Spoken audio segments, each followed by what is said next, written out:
Live from Flagstaff, Arizona, KRNV and Guston Sports Productions bring the defending Big Sky champion, University of Nevada Wolfpack, versus the Northern Arizona University Lumberjacks. Today's University of Nevada Wolfpack game on KRNV is brought to you by Wild West, 2460 South Virginia, in the heart of Reno. The Reno Gazette-Journal. Discover the Journal and see what's in it for you. Washoe Medical Center, providing quality health care for Northern Nevada. Your Toyota dealers in Reno, Fallon, and Carson City. I love what you do for me, Toyota. Courtesy Honda, your source for Honda automobiles. Western Telephone, where a little money goes a long distance.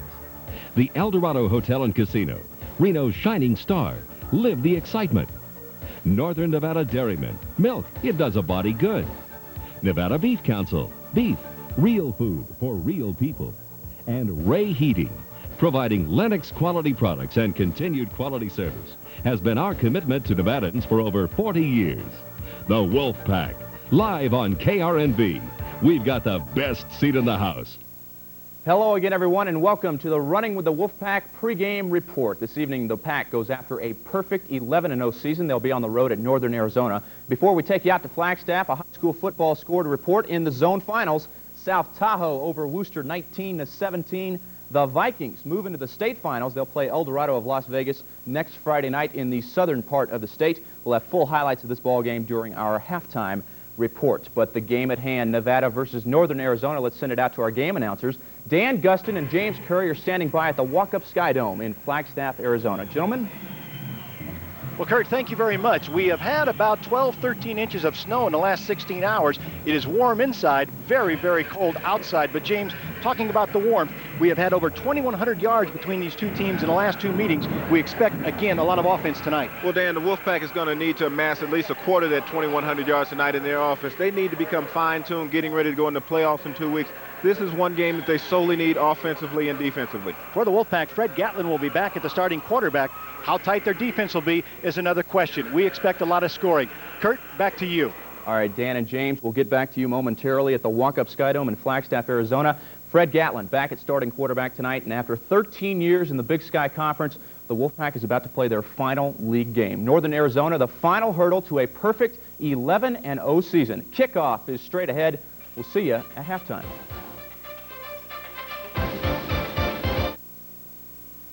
Rocks, new location. Sterling silver rings under $7. Guitars from just $99. Gold jewelry from only $5. Amplifiers from just $59.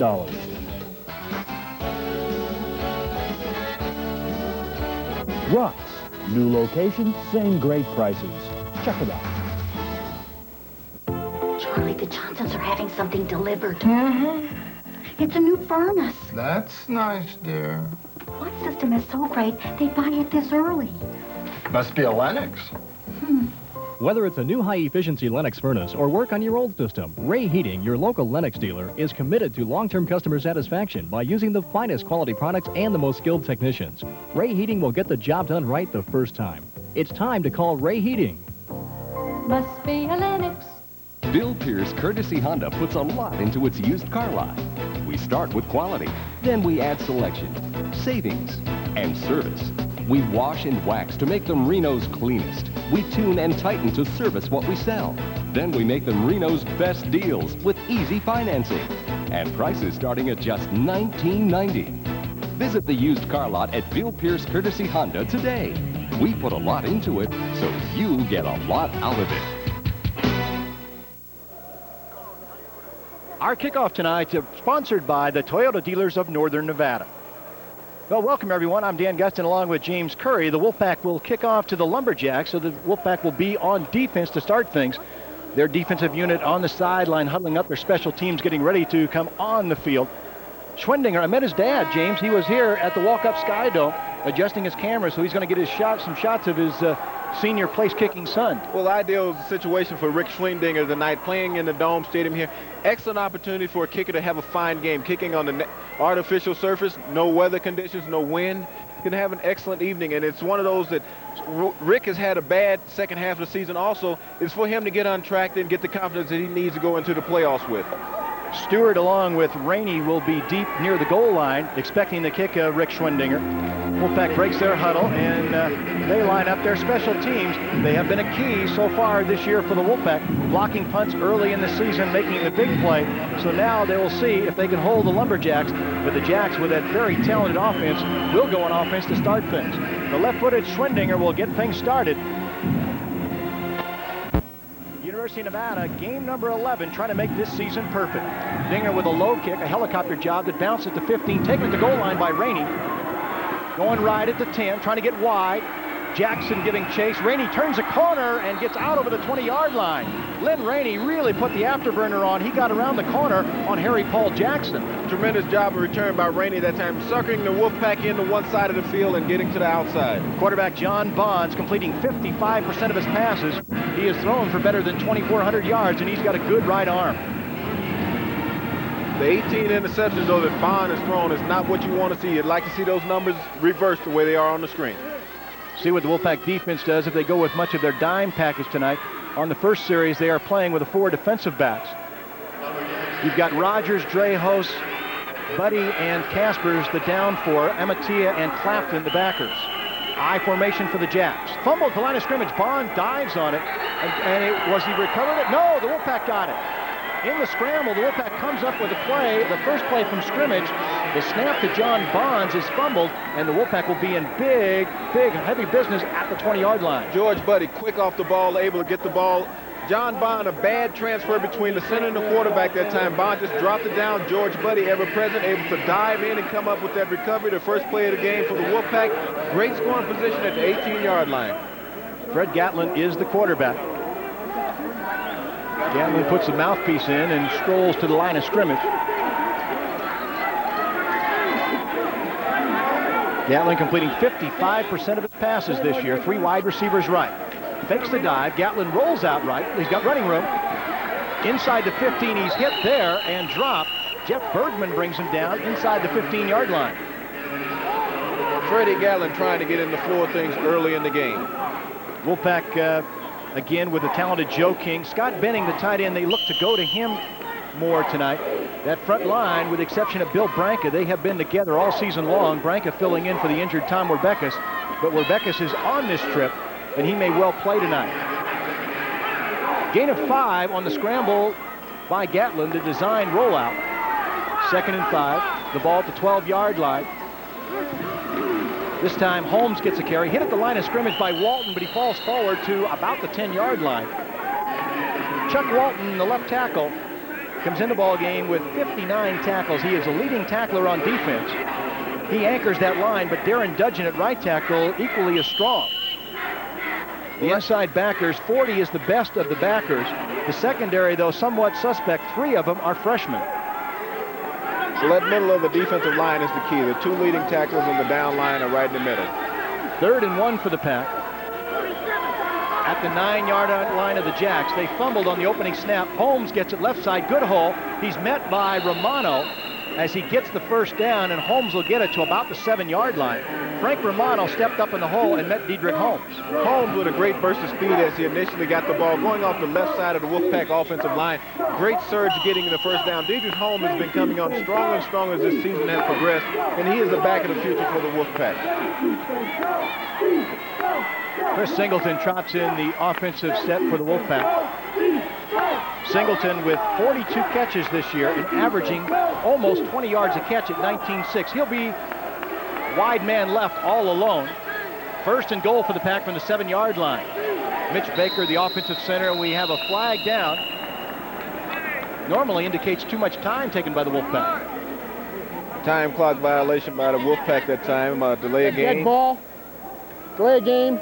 In last week's game, the Wolfpack, the tight end, played an integral part in the contest, and this week look for the tight ends also to be a big part of the game. Bob Salviano, who is our referee tonight, indicating that it was delay a game by the Wolfpack. Jim House across the way on the sideline, strolling it, and we'll get some shots later on our simulcast of Chris Ault. He does not stand still on the sideline. He will motor up and down all evening long. First and goal to go from the 12-yard line now for the Pack. Gatlin straight back to throw. Little swing pass left side, low and incomplete, intended for Dedrick Holmes. But Gatlin threw it low, but the Lumberjacks, James, were there to make the hit. I think that was an intentional throw, throwing low by Freddie Gatlin. Knowing that Dedrick Holmes had trickled out, the play was very well diagnosed by the Lumberjack defense. Holmes was going out into the left flat. Gatlin recognized what was occurring and drilled the ball low so that Holmes could not pick it up, knowing that he would be tackled for a loss on the play. Frank Romano, number 41, was there ready to make the hit. The ball, as you say, thrown low. Fred Gatlin looking off the primary receiver, but he didn't fool anybody in the secondary for the Lumberjacks. Second and goal to go, still at the 12-yard line. Joe King is wide right. The slot man is Reeves. He's the leading receiver for the Wolfpack. Gatlin fakes a dive, rolls out, throws for King, who dives out of bounds at about the 4-yard line. King's making the diving catch. Joe King will put the Wolfpack inside the 5. That time, excellent job of execution by Freddie Gatlin. Doing a rollout to his right side of the formation. Had the run pass option. Spotting Joe King, just firing a strike to him right at the sideline. Joe King making an excellent reception, keeping both feet in bounds before rolling out of bounds at the 3.5-yard line. Gatlin has him on a third and goal from the 4-yard line. Wolfpack now going with two tight ends, Williamson on the right side, Benning on the left. They've got Keith Washington in the backfield along with Holmes. Washington will get the call, going left, trying to turn the corner. He does. He goes in the end zone. Touchdown, Wolfpack. Excellent opening drive of the game by the Wolfpack. After recovering the fumble by George Buddy on the 18-yard line, the Wolfpack, when you're in the red zone, you have to push it in.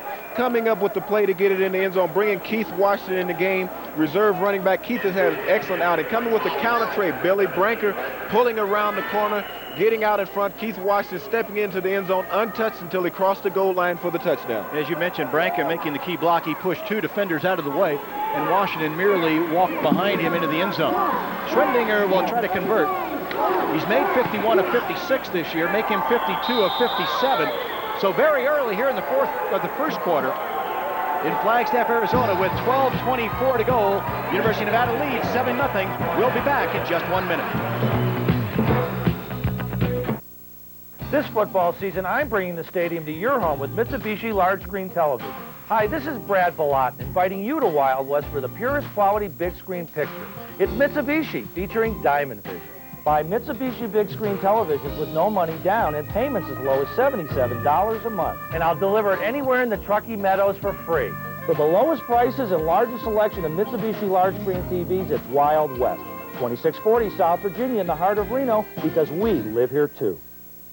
And the skies are not cloudy all day. Wasn't that special? What do we do now? Talk stock options, futures, or commodities? Why don't we compare long-distance bills? I'm with Western Telephone, and they save me lots of money. And Western Telephone is local. My bill comes from Carson City. My bill comes from New York City. New York City! When your business is comparing long-distance bills, if you're not dealing locally, you might find yourself on the wrong end of the horse. Western Telephone, your local long-distance company.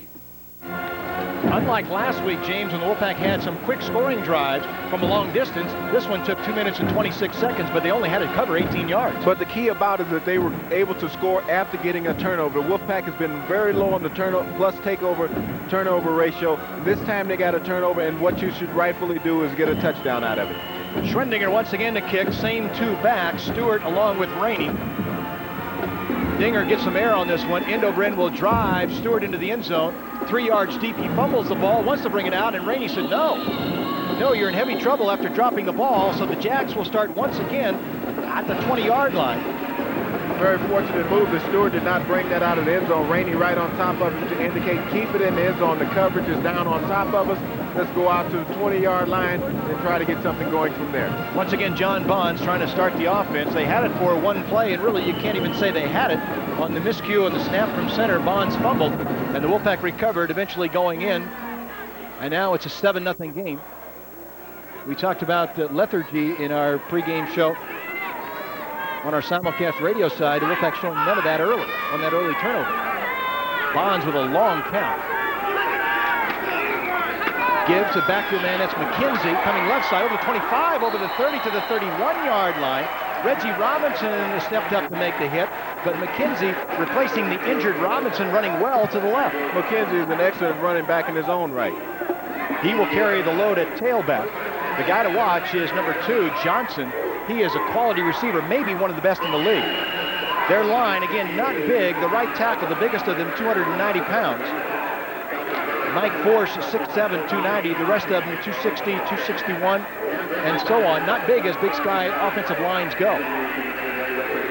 So the gain of 11 will give the Jacks a first down. Bonds fakes a dive, rolls out right, throws to the open man, and at the 39-yard line, the catch made by Mickey Michon.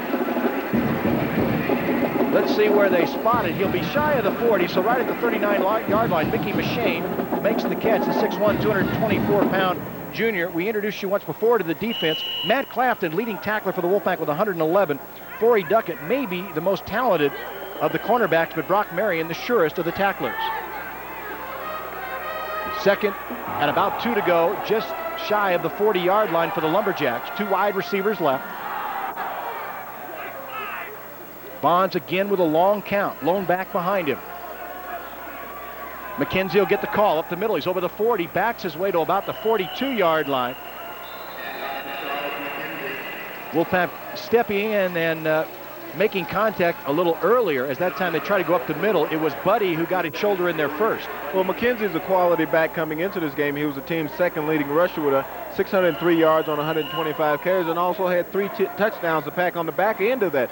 And so the Lumberjacks right now are trying to put together a drive, and they're mixing up their ball carriers and doing an excellent job. They've gotten out to the 43-yard line. Nevada had it once. They went 18 yards for the score. Second time the Jacks have had it. We're in the first quarter, and it's 7-0. Bonds straight back, looking right side. Cocks the arm, now fires along the sideline. Overthrows Johnson, his intended receiver, Hendricks Johnson. 6'2", 189-pounder, and James, he is a guy with an awful lot of speed. He's an excellent ball player, very highly thought about from the scouts around the NFL. He can get down the field, and that time he was able to get behind the Wolfpack coverage, but a little pressure up the middle from Mike Rogers getting a hand on Bond just as he started to release that ball, forced him to overthrow it, and the Wolfpack needs to come with a little more pressure up front tonight if they expect to keep Bond unnerving. Bonds in the middle of the field holding his arms out like, give me a call, give me a play. Now they run one in from the side. As Bonds looked like he was a little dismayed with things coming in a little bit slow from the sidelines. Martinez, the guy that brought the play in, and suddenly the Lumberjacks, with not enough time, decide to take a timeout with 10:45 to go here in the first quarter, and Nevada leading 7-0. They want to talk things over. They're just starting to mount a drive. They've had 2 first downs. So we're going to take a timeout. Again, the Pack on top, 7-0. With a little more than 10 minutes to go in the first quarter. We'll return in just a minute. How can it be that an automobile, a mere 9 inches larger on the outside, gives you over 2 feet more room on the inside? Maybe it's the new math. The 1992 Toyota Camry. We just couldn't leave well enough alone.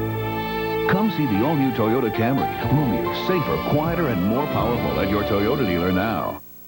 Hey, you know what would go really good with this? A brownie. Ah, the virtues of milk. Maybe you can catch the truck before it leaves. Milk helps supply thiamine for your sense of balance. Sorry. Carbohydrate for stamina. It's pleasantly slim on calories. Wait. And milk has calcium. You got any brownies? For a happy smile. And another milk. Milk. Okay, back to work. It does a body good.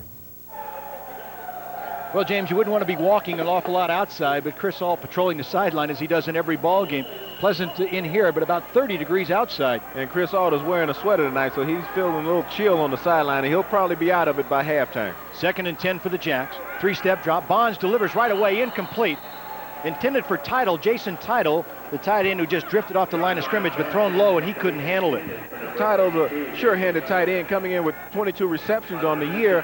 You know, the tight ends are very utilized in the Northern Arizona offense, and Bond that time just threw the ball low, and Title really didn't have a chance of pulling that one in. Talking about quality tight ends, they had a young man by the name of Sean Collins a few years ago who played tight end. Oh, they split him off the line of scrimmage. He's still playing with Atlanta. And I think a lot of 49er fans might remember him from a couple of weeks ago that he caught a Hail Mary pass at the corner of the end zone that sent the 49ers down to another defeat this season. Bonds will work out of the shotgun.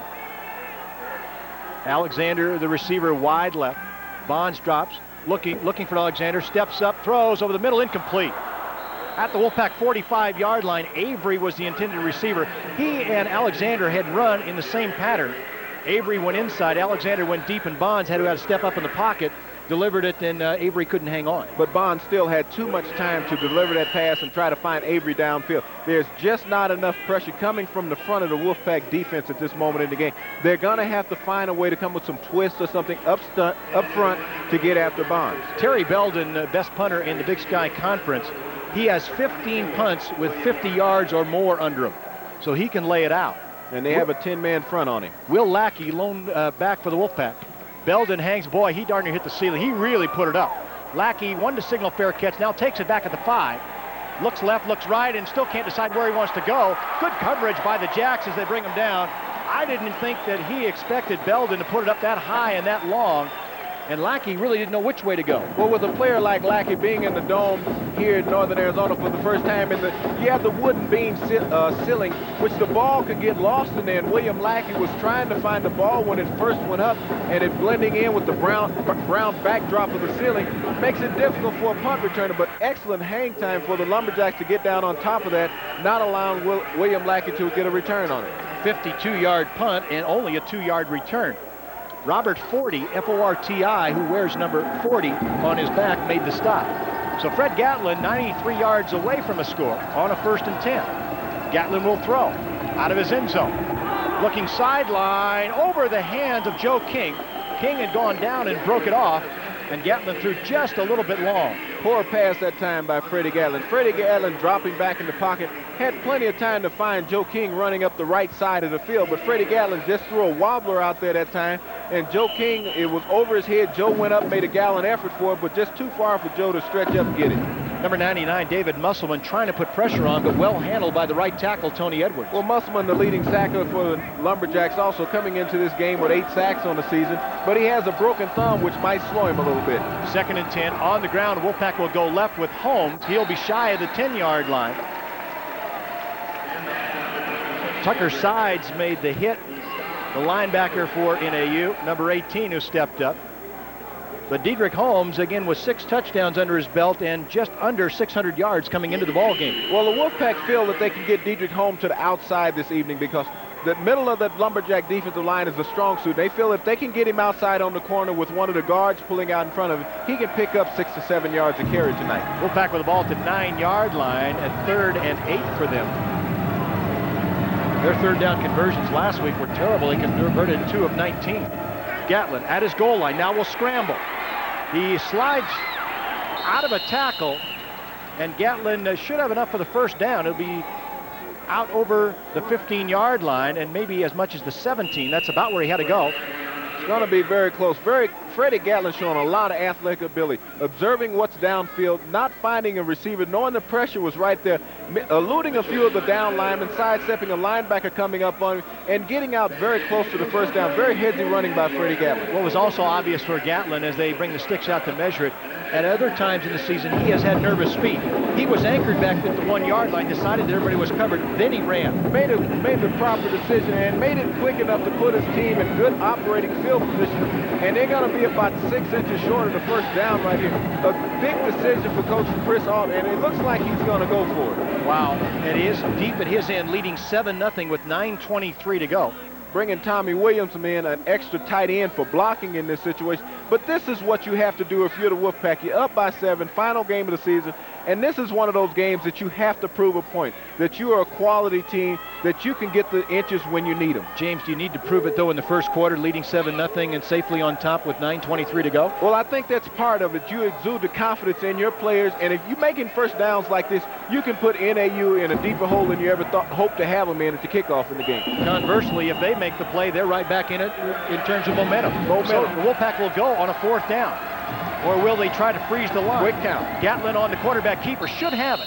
He had just inches to go, but he noses it forward and gets the quick signal.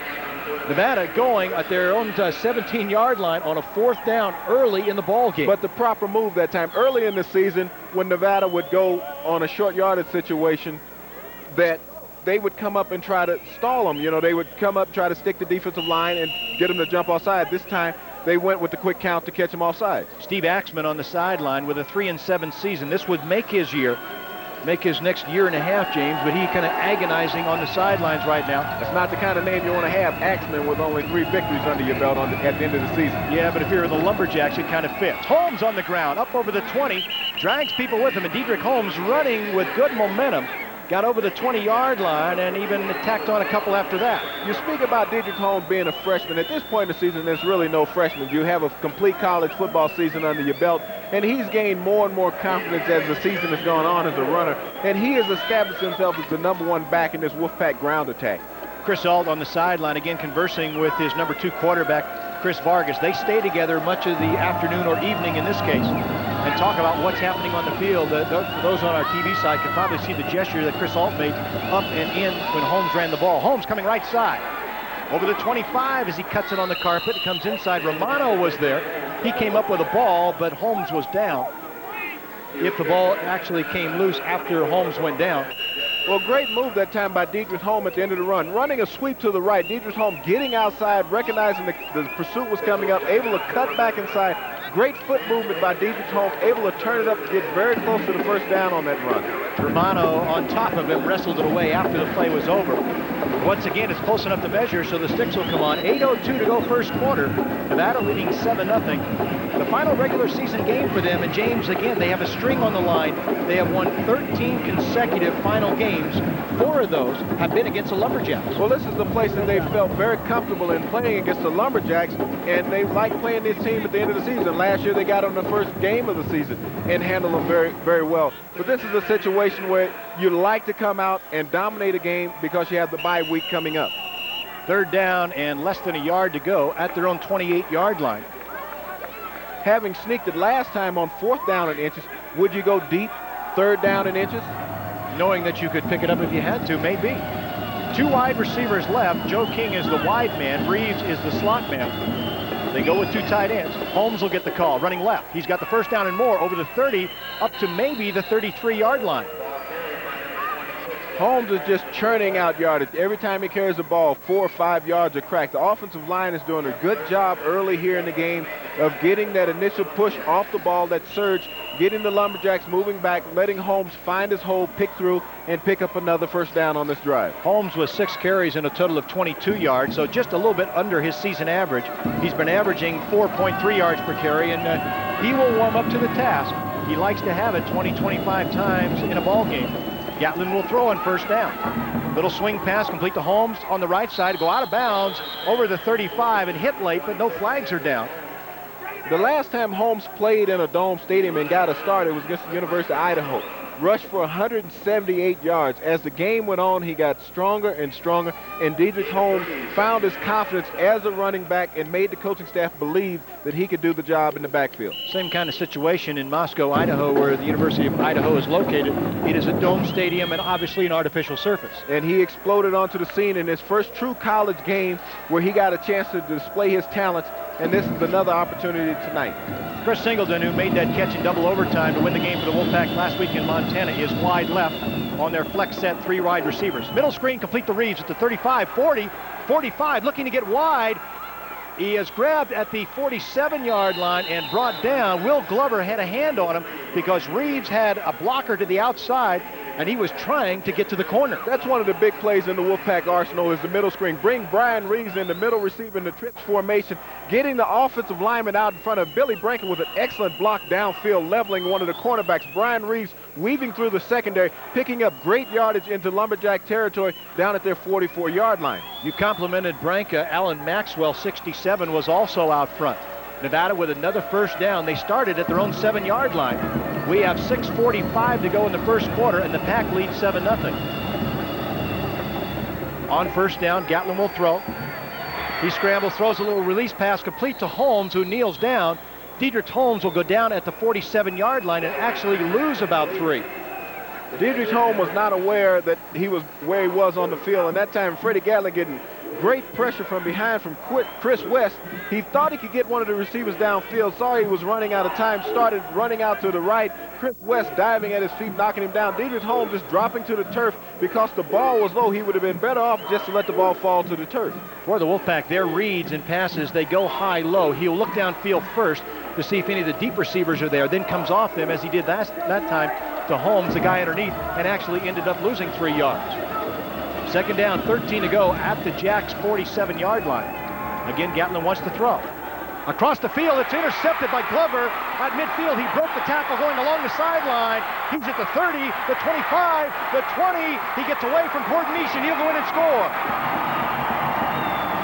Will Glover with the interception as Fred Gatlin tried to go all the way back across field, and suddenly the Lumberjacks are surprisingly back in it. A situation quite similar up in Idaho, up in Moscow, where Freddie Gatlin had dropped back, looked to his right side, well, his left side, where he had locked in on his primary receiver.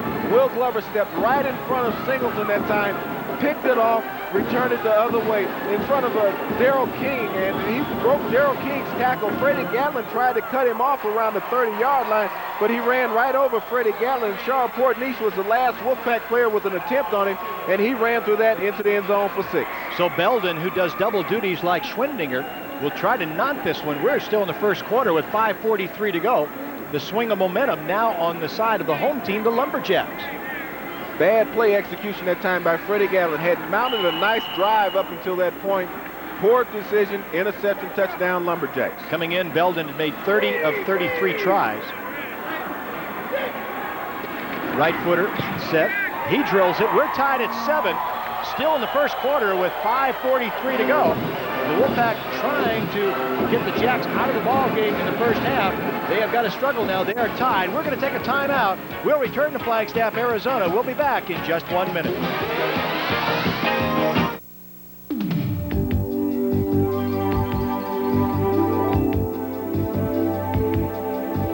Play with us, stay with us, in Reno, say El Dorado, and live the excitement.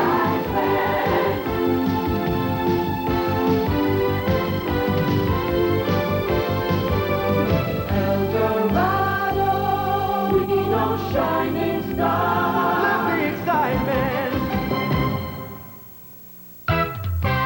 Discover the journal, discover what's new. Discover the new Gazette Journal. New features, columns, sections, and more on the subjects that affect your way of life.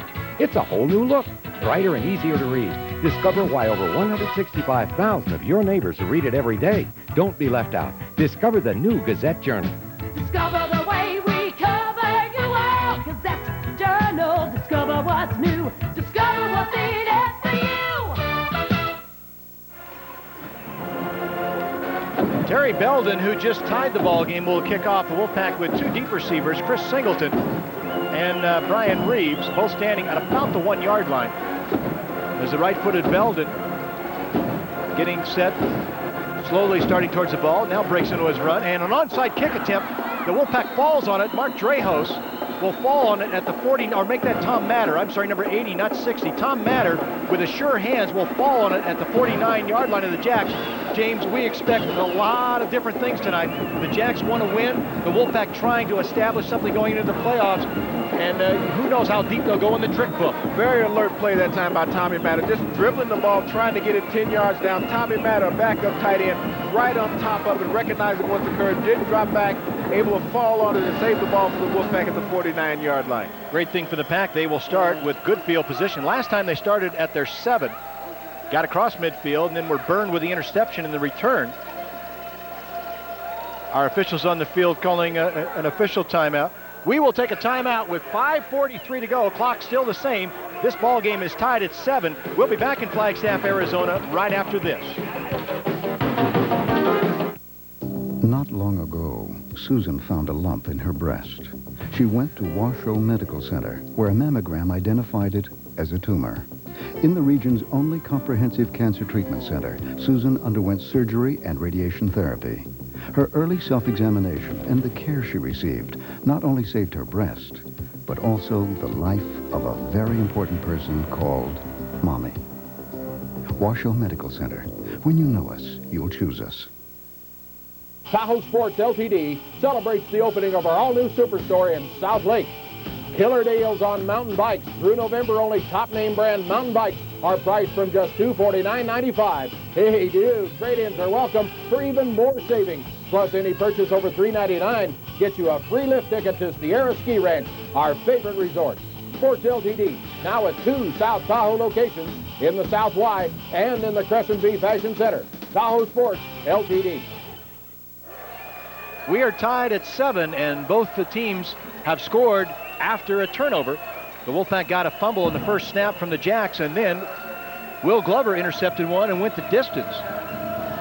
Fred Gatlin remains the quarterback. 1st and 10 at the 49-yard line of N.A.U.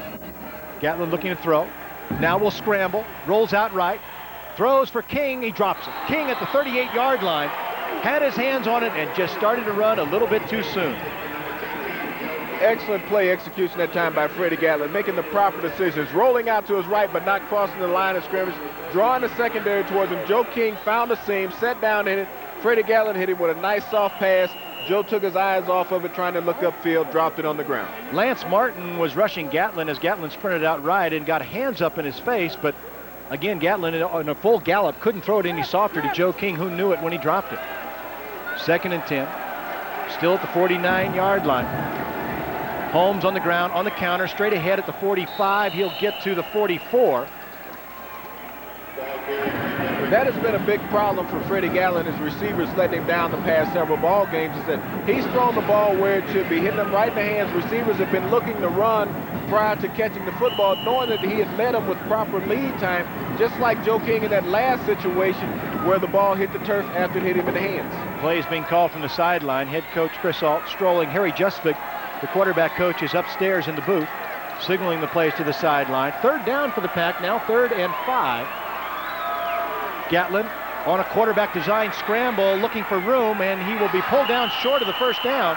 Gatlin will go down at the 42, but he started his initial charge up the middle, and that was all blocked off. It was a design quarterback draw. That time Freddie Gatlin took a couple steps back in the pocket, came forward, but a great surge up front by the Lumberjack defensive line, not allowing Freddie Gatlin with the seam to go upfield, and he was brought down after a gain of 1 on the play. Jerry Avery is in single safety as Schwendinger will set up to punt near his own 45-yard line. Lumberjacks show a 6-man front, again with a single safety. Dinger hangs it high. It will bounce, or will it? It'll bounce and go in the end zone. Matter was looking for it. It rolls laterally, doesn't go in the end zone. It'll roll out of bounds at the 2-yard line. Matter was looking up in the lights for the ball.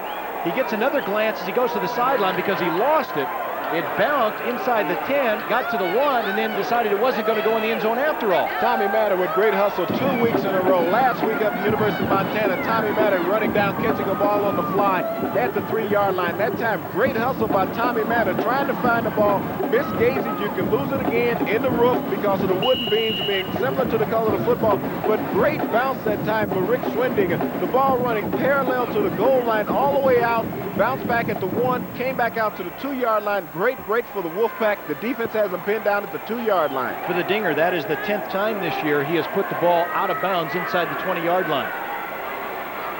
John Bonds, the quarterback. I formation behind him. Rainey will get the call out of the I at the 5. Jackson slows him up, and he's still running as Reggie Robinson will finally drag him down near the 8-yard line.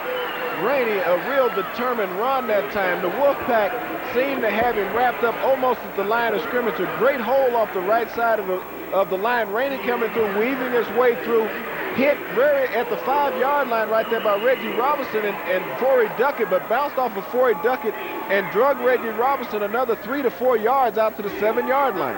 Alexander is wide left, as Bonds has a little bit of breathing room now on a 2nd and 5.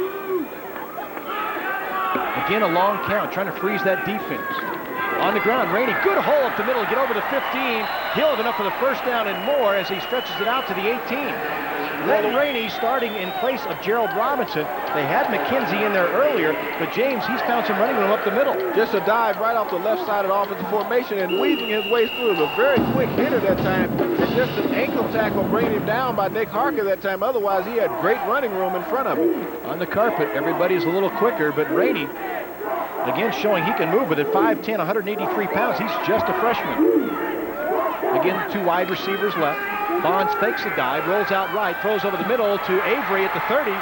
He'll go down at the 35-yard line, and Duckett's the guy who got him.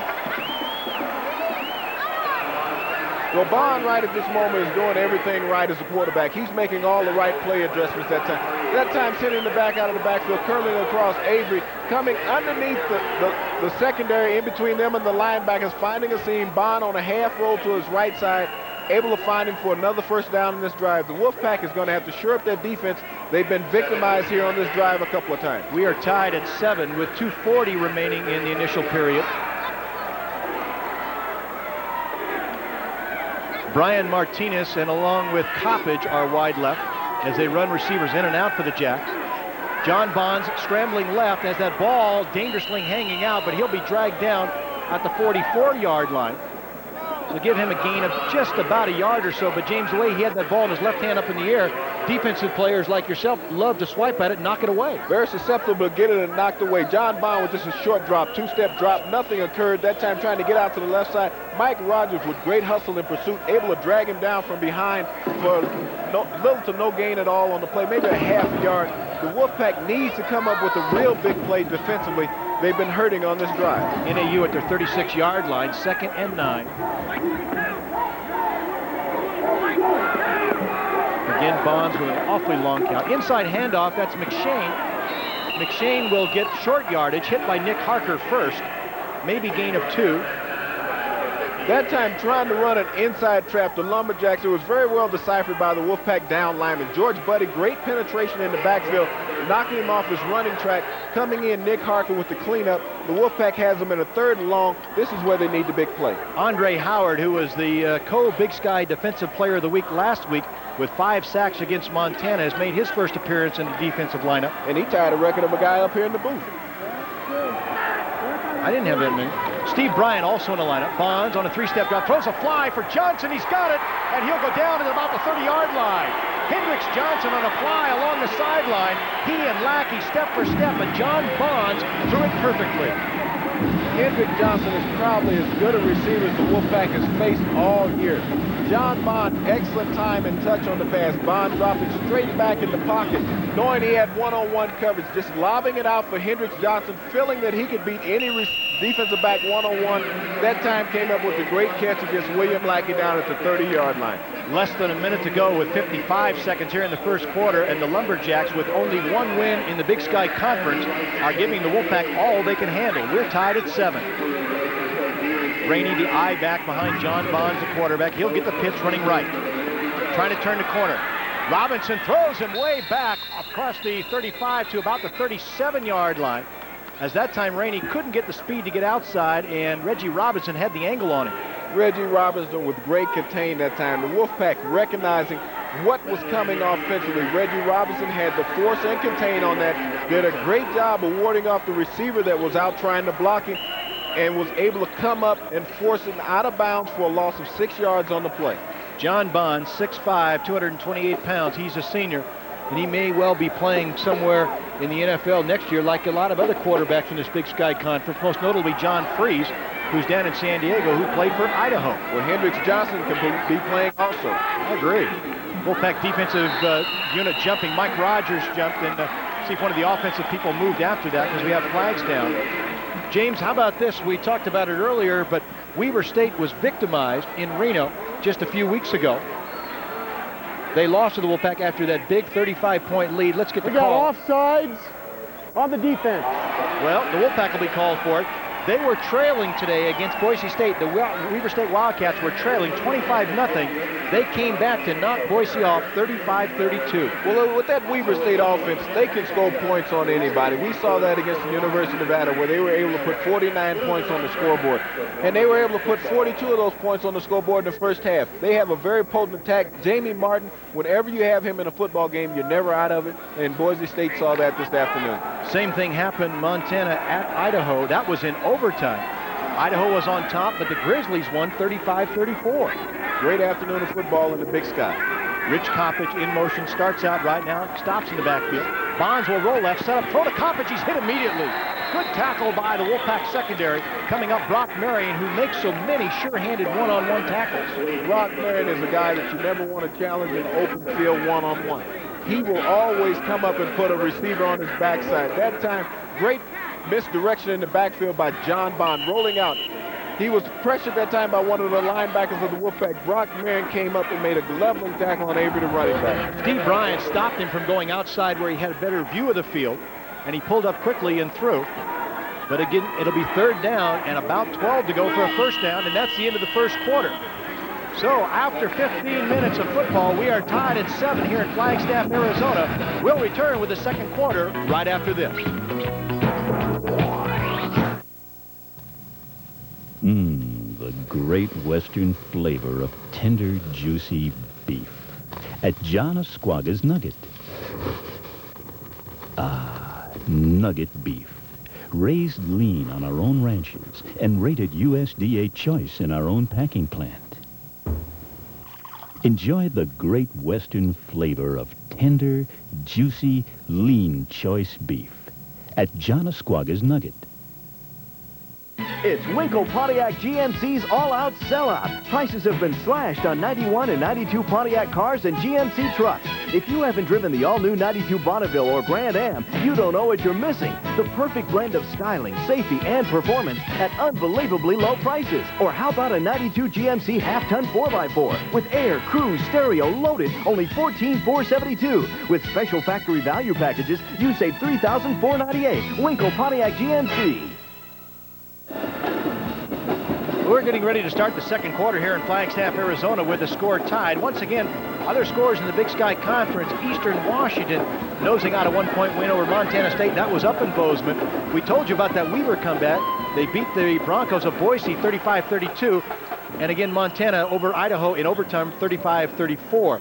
Well, pretty even when you look at the overall numbers. 82 for N.A.U, 73 for the Pack. And we're even on the scoreboard at 7. Both teams with a turnover. That led to the respective scores. 3 wide receivers right from the line of scrimmage for the Jacks. John Bonds back to throw in the pocket. He's going to scramble around. He's going to be sacked for the first time this evening. It was Mark Drejos who got him. Drejos coming into the ball game had 4 sacks with a total of 27 tackles. But Bonds waiting a little bit too long with people in the pattern. Excellent coverage that time in the back end of the Wolfpack defense. The secondary, excellent coverage all over the field. Bond had adequate time in the pocket, could not find a receiver. Mark Drejos that time with relentless pursuit, able to bring him down for the loss on the play. Lumberjacks send in their kick team. Terry Belden, the last to trot on, number 15, and he has a giant right leg. He had a 52-yard punt last time. Nevada sends 2 people deep. Belden from the Wolfpack 48-yard line hangs it very high. Fair catch is called, but it will be in the end zone. They try to run it down. Nevada will have the ball at their own 20-yard line to go on offense. We are tied at 7 here in the walk-up Sky Dome in Flagstaff, Arizona. We'll take a timeout and come back. The Wolfpack will be on offense. 1, 2, 3. I'm driving back east on the interstate to a roadside diner and a sirloin steak. I best go west because I like the view. Nothing looks better than a barbecue. No matter where I go, I always go for real food. When I'm north or south, I pull up a chair, order a burger that's medium rare. No matter where I go, I always go for real food. Just goes to show, I always go for real food. Beef, real food for real people. Confidence in the lines that connect us. Challenge in keeping those lines strong. Care on the details, focused on the task. while a quiet tension generates an energy that propels you toward the top. Risk and opportunity. Moving reliable electricity across 50,000 square miles to nearly 250,000 customers, depending on each other, always reaching for the peak. One of the real great experiences coming to Flagstaff is to go in this walk-up Sky Dome. It's a magnificent structure. No pillars in front of any seats. There's a good seat from anywhere in the house, and the beams, massive beams, holding up this building. Well over a mile high. They like to put that sign up and let people know they're over 7,000 feet, although the Wolfpack comes from a near mile-high city themselves. Wolfpack back on offense. Gatlin fakes a dive, rolls out run on the keeper. On the right side, he dives to the 25-yard line. He'll get 5, make it a 2nd and 5. Freddie Gatlin that time on the naked bootleg. The Wolfpack trying to mix up. They've been struggling a little bit offensively. They haven't found a niche, really what they want to do. Freddie Gatlin with good numbers running, but they're really going to have to find something to stick with, passing or running, to execute against this defense tonight. James, they're going to have to get their vertical game going. Going horizontally is not working for them, and they have a quality vertical game with either Reeves or Singleton or any of their receivers, for a matter of fact, with Joe or Darrell King. They go on the ground to Holmes, running right up the middle. Good running room over the 30 before he's grabbed. He'll have enough for the first down as they'll mark it at the 34-yard line. Mitch Baker and the rest of the middle of that offensive line, Alan Maxwell, Billy Branker, doing an excellent job of opening that hole that time for Holmes to drive straight up the middle and pick up 8 yards for the first down. Derek Mason, the left corner, made the stop. And for this Lumberjack team, the people in the secondary make an awful lot of stops. Their safeties, Marcelin along with Bergman, are number 2 and 3 respectively on the defensive side. With 50 and 51 tackles. Gatlin again fakes a dive, rolls out right. He's got some running room, couple good blocks. He'll go over the 40, still on his feet at the 45, and stretching it out all the way to the 49-yard line. Gatlin had a convoy as he got around the right corner. He had 2 blockers in front of him. And Coach Ault spoke earlier this afternoon that he wanted to do some different things, and I think putting Freddie Gatlin into the running game a lot more this game than what he's done all year. That's a design run. Freddie Gatlin on a bootleg to the right, coming around, picking up his blockers, lineman downfield doing an excellent job. Tony Edwards, Mitch Baker, Billy Branker, Brian Reeves throwing a great block downfield. Doing an excellent job down to the 49-yard line. Notice it was the free safety who finally got him. Holmes, again, right side, trying to run through a tackle, but Lance Martin latches on and drags Holmes down as they go down at the Lumberjack 45-yard line. Good job of blocking that time by Tommy Williams, the tight end, and Tony Edwards, the offensive tackle, allowing Holmes to go through a seam untouched for 6 yards to pick up a 6-yard gain on that play. Great job of blocking. The offensive line is establishing the running game, something Ault has wanted to do all year long. We talked about Holmes warming up with a 4.3 average. He's over that now. He goes wide right. He had 9 carries before that would make that number 10. Accumulated 42 yards on those previous 9 carries.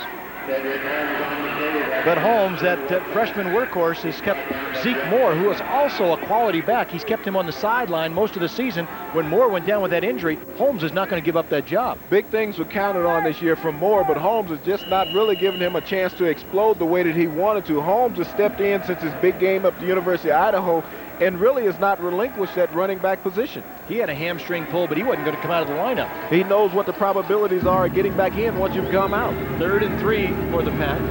At the Jack 41, and moving offensively, Scott Benning jumped too soon. Webster, the corner, was going to blitz from the right defensive side, and for some reason, Benning either missed the count or didn't hear it. Well, this is one of those situations where you just couldn't come in and throw your helmet out on the field and expect to win the game. Legal procedure on the white. Again, Bob Salviano telling it's a procedure call. It'll be against Scott Benning. Here in our simulcast, those on the TV side, I think, not mistake, number 84, he moved way too soon. Nevada with 3 penalties and the Lumberjacks with none so far. We're in the second quarter. 11:31 to go before halftime, and we're tied at 7. For the Lumberjacks, even being their last game of the season with a 3-7 record coming in, it is their biggest game of the season, and this is one of those that you can get a lot of things out of to build on next year. Now, the Pack faced with a 3rd and about 6. Gatlin again looking to throw. He's going to be sacked. Way back. There's a fumble, but I think Gatlin was down, although the official didn't signal it. Gatlin was down at the 42-yard line, and the ball came loose. Tremendous up front surge that time by the Lumberjack defensive line. Freddie Gatlin going straight back in the pocket, really not giving time to find a receiver. He came in with a great rush from straight up the middle. Dugan, the defensive tackle, was able to knock him down off his feet back at the 42-yard line. Along with David Musselman, who had 3 sacks coming into the game. So Schwendinger looking to punt once again. Avery in single safety. The Dinger handles it easily. He really skies this one. A good spiral. Avery backing all the way inside his 5 to the 4-yard line.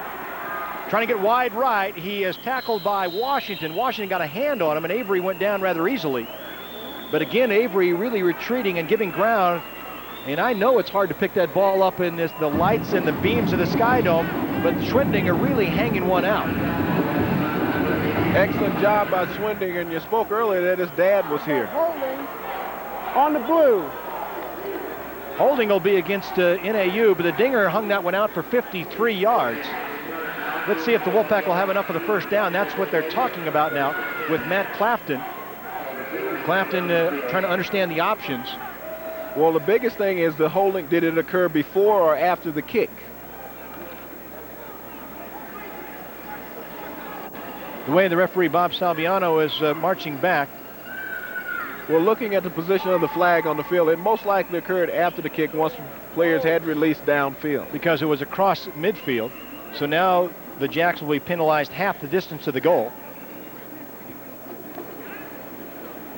And they will start 1st and 10. Reminder, we're tied at 7. 10:21 to go here in the second quarter.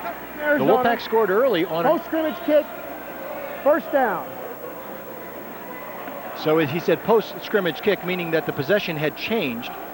Salviano marks it off back at the 2-yard line, but the Wolfpack scored on an 18-yard drive, if you want to call it that. Got on top 7-0. Then Fred Gatlin was picked off. Will Glover went 55 yards, and that's where we stand after the conversions. The Wolfpack the past several games have been struggling in the first half. Early in the year, they would come out and they would very handily put an opponent away by halftime. The past 3 games, they have not been able to do that. They've been struggling up and down the field offensively and defensively. They need to find a way to get some easy points, and the Lumberjack used the third time out of the first half. They take it, so we'll do likewise, reminding you once again, it is an even ball game. Both teams with 7 points here in Flagstaff, Arizona. We'll be back in just 1 minute. Pizza Hut presents the return of the $4 pizza deal. We get 1 pizza. Regular price. 4 more pizzas are each? $4. What about a Supreme? Regular price. And a pepperoni lovers? $4. How about 3 sausage pizzas? Regular price, $4, $4. 5 Super Supremes? Regular price, $4, $4, $4, $4. For a limited time, first pizza regular price up to 4 more, just $4 each. Okay, how about a meat lovers, 2 pepperoni lovers, a Ferrari, and a sausage pizza? Regular price, $4, $4. 145,580 bucks, $4. Whoa, this is good. If you're injured on the job, the pain and financial impact could be devastating. If you've been injured, you've got to know your legal rights. For a free consultation, call the law offices of Larry Bernard today. There is no charge until your case is settled and you've been compensated for your injury. Don't wait. The law offices of Larry Bernard. As we come back to the walk-up Sky Dome, the Lumberjacks at their own 2-yard line after the penalty. We'll start 1st and 10. Behind the white, thank you. Strong arm, right arm quarterback John Bonds will throw from the end zone. He wants to lay it out long. Alexander with a catch. What a great catch at the 45-yard line. Rod Alexander, he stretched out as he saw the ball coming his way. What a powerful catch. John Bond, a very gutsy quarterback, dropping back in his own end zone, throwing it as far as he can down the left sideline. One-on-one coverage, Brock Barrett, and Alexander getting behind him by a stride, and just a great concentration and catch to bring it in up at the 44-yard line. Alexander averaging 12.8 yards per catch coming in. 423 yards and 31 grabs. And now suddenly from their own 2-yard line, they're out to their 45. Lumberjacks, 1 win in conference. They beat Montana State at home in midseason, and the #1 team in the country having all kinds of problems. Caspers jumps off sides, and the ball is snapped immediately. Matt Elliott gives it to John Bonds, and the Wolfpack should be whistled once again for encroachment or defensive offsides. Had a little movement from the left guard of the Lumberjacks, but I think they're going to get Joe Caspers that time. for jumping off. The dead ball, offsides on the defense. That'll be the call. 4th penalty of the night for the Pack. Well, you listen at the officials say dead ball. You cannot have a dead ball in an offside situation. The ball is live because the play can be active. They took the snap and lost the yard when he downed the ball. Yeah, the only way they could do that if there was contact made, and they blew it before the contact was made. Yeah, there was no contact, so it's not actually a dead ball foul. It's just an offside penalty. The ball right at midfield now after the 5-yard penalty. It'll still be first down. So Bonds will go with the I back. That is McKenzie, the deep man. McShane is the up man. They have 2 wide receivers right with a dangerous Johnson, the wide man, against Forey Duckett. Again, Bonds with a very long count. Runs out right, throws complete to Coppage. Rich Coppage will have it at the Wolfpack 50 or 42-yard line. Tony Amatia will make the stop, the senior from Bakersfield. But again, the Jacks running a lot of people in and out, James. A third-team receiver, Coppage, with the catch. Well, Bond on the half roll out to his right side, finding Coppage, who had gone and done a square out in the Wolfpack coverage. Forey Duckett coming up with the hit. Forey is going to have to learn how to wrap up onto the receivers because that is the second time that he's had a ball carrier bounce off of him, but Tony Amatia with the cleanup on the tackle. Yeah, if Amatia wasn't there, Coppage probably could have gone for more. First down for the Lumberjacks. They started at their 2. Now at the Wolfpack 42. Bonds again wants a timeout. He doesn't have one. Center. Yeah, that should be a penalty. He does not have another timeout. He's taken all 3. So you can't ask for what you don't have. John Bond not being alert to what he had done early in the game. Illegal procedure on this team. It'll cost him 5. It'll still be a first down now, 1st and 15. The Wolfpack has given up 950 yards passing in the past 2 games. Northern Arizona coming in feeling that they could do some of the things that Weber and Montana had done against this Wolfpack defense. Illegal procedure, false start on the center. False start on the center.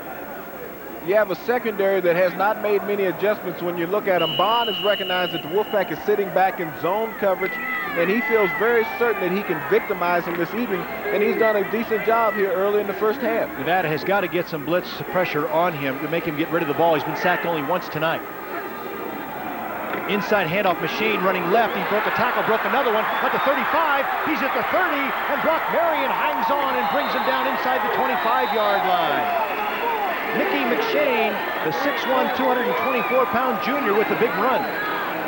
The Lumberjacks coming with a great play that time, running an inside counter that time. McShane, the running back, with the handoff, coming inside. Great trap block against the Wolfpack, catching them all, getting them pinned inside. He's getting outside, breaking a tackle by Xavier Carey. Brock Marion, always a sure open field tackler, grabbing a jersey. Little help from Reggie Robinson, dragging him down there. Lumberjacks with a big drive, trying to cap something off. First down at the Wolfpack 23-yard line. Bonds looking, throwing underneath to Avery, complete inside the 20. Nick Harker slid over to make the stop, but Jerry Avery on again a little down and out. He had Alexander deep. Alexander's the guy that got him out of trouble with a 43-yard catch. But Bonds with an awful lot of offensive weapons. Very difficult for Harker, the linebacker, to cover Avery, the wide receiver, coming out of the backfield, out of a wing-back position. John Bond with a perfect strike that time, getting the ball, picking up 7 yards on the play. Completing 60% of his passes and coming in on the season, he was at a 55% clip, so he's having a good first half. We're tied at 7, but the Lumberjacks trying to change that. Bonds fakes the dive, sprints out left, now throws back right side of McKenzie, wide open at the 20. He's at the 15, 10, and Forey Duckett hangs on long enough to bring him down at the 8-yard line. That'll be a 1st and goal as they'll move the sticks. James, we talked about complacency, being lethargic, and the Wolfpack not taking control of this game. They've demonstrated all that. Bond with the half roll that time, going out to the left side of the formation with a throwback play, getting the pursuit of the Wolfpack to come with him, throwing it back against the flow. Forey Duckett coming up, forced to make an open field tackle at time, just getting him down at the 8-yard line. Otherwise, he'd have waltzed in for the touchdown. Normally, N.A.U. does not throw to their tailbacks. That's only the 2nd catch of the year for McKenzie. Bonds throwing for the end zone. He threw that one away. Coverage was tight as Brock Marion had Martinez man for man on the out, and so Bond seeing that just unloaded into the stands. Bond demonstrating how strong an arm he had that time. He threw that one 8 rolls up into the stand. He had no intentions of trying to get that to a receiver. One of the few times that the Wolfpack have come up with the man coverage, tight coverage, Bond could not find his receiver on a 2-step drop and got rid of it. Talking about a hot hand, John Bonds had completed 7 straight prior to that incompletion. Well, Bonds can survey the field. He's a tall quarterback at 6'5", and he hasn't had any pressure on him. 2nd and goal to go from the Wolfpack 8-yard line. Bonds sprints out left, sets up. He's got pressure from Drejos, and Mark Drejos will bring him down. A fumble, and the Wolfpack indicating they may have it. Do they? Yes, they do. Wolfpack recovered again. Mark Drejos with relentless pursuit again. John Bond trying to shovel the pass forward, but be having it knocked away from him. The Wolfpack coming up with man coverage for the 2nd time in a row. Bond dropping straight back in the pocket. The Wolfpack trying to get him on a rollout and made him force himself pull up and come back. Mark Drejos coming around. The Wolfpack knocked it down just as he was falling to the turf. A great recovery again for the defense. Steve Axman, the coach for the Lumberjacks, voicing his displeasure with that. He thought that Bonds had a knee down when the ball came out. At the 18-yard line, their own, the Pack with it, and we have a new quarterback. Chris Vargas is in. Holmes up the middle, over the 20, and bounces off a tackle to the 25, but we have a flag down at the line of scrimmage. So Chris Vargas here in the 2nd quarter with 7:27 to go is inserted in the lineup, but the flag is at the line of scrimmage, and I think it'll be against the Pack. Let's see. You got illegal motion on the white. And Nevada will be signaled for the 5th time tonight. It was a poor decision by Bonds that last series to try to shovel the pass forward as he was going down to the ground. George Buddy came behind, scooped his arm, knocked the ball free, and the Wolfpack was able to recover it because it looked like the Lumberjacks might have been going in for their 2nd score of the evening. Offensive line coach Pat Rippey on the sideline. He had the headsets on. Still 1st down. Nevada will have it now 1st and 15. He and Chris Ault, along with Fred Gatlin, that threesome over there talking about the offense, and that is of concern tonight. With 7:23 to go in the 1st half, it is a 7-7 ball game. Brian Reeves will come in motion left. On the ground, Holmes again. Good running room up the middle, finding a seam and getting it out over the 15 to the 17 or 18-yard line. So the guards are doing their job inside because Holmes is getting to the line of scrimmage, and there's a wide open path. Very good surge by the middle of the Wolfpack offensive line. Holmes has had great room to maneuver through the Lumberjack defense. Branca, Maxwell, Baker doing a great job in the middle of that line. Now the Wolfpack is faced with a 2nd and 6. How about the Jacks, though? They march 80 yards, give up the ball, and don't get any points. From their own 2 to the Pack 18 before they got rid of it. 2nd and 6. Vargas to throw for the 1st time. Over the middle, throws. Reeves juggles and hangs on. Then he dropped it. And the Lumberjacks pile on. They may have gotten it back. Wolfpack recovered this one. Reeves, though, he and King being victimized early tonight by not hanging onto the ball, not tucking it in. A similar situation that such as up at last week at Montana. Simple crossing route. Chris Vargas given time by his offensive line, finding Brian Reeves on a crossing pattern. Brian Reeves taking his eyes off the ball, looking to run, being stripped from behind by Glover, able to fall on the ball, Reeves himself, after it went to the turf. Glover's having a big night. He had the most outstanding play so far the 1st half. And during our halftime, we have a giveaway on our radio side. We'll talk more about that later.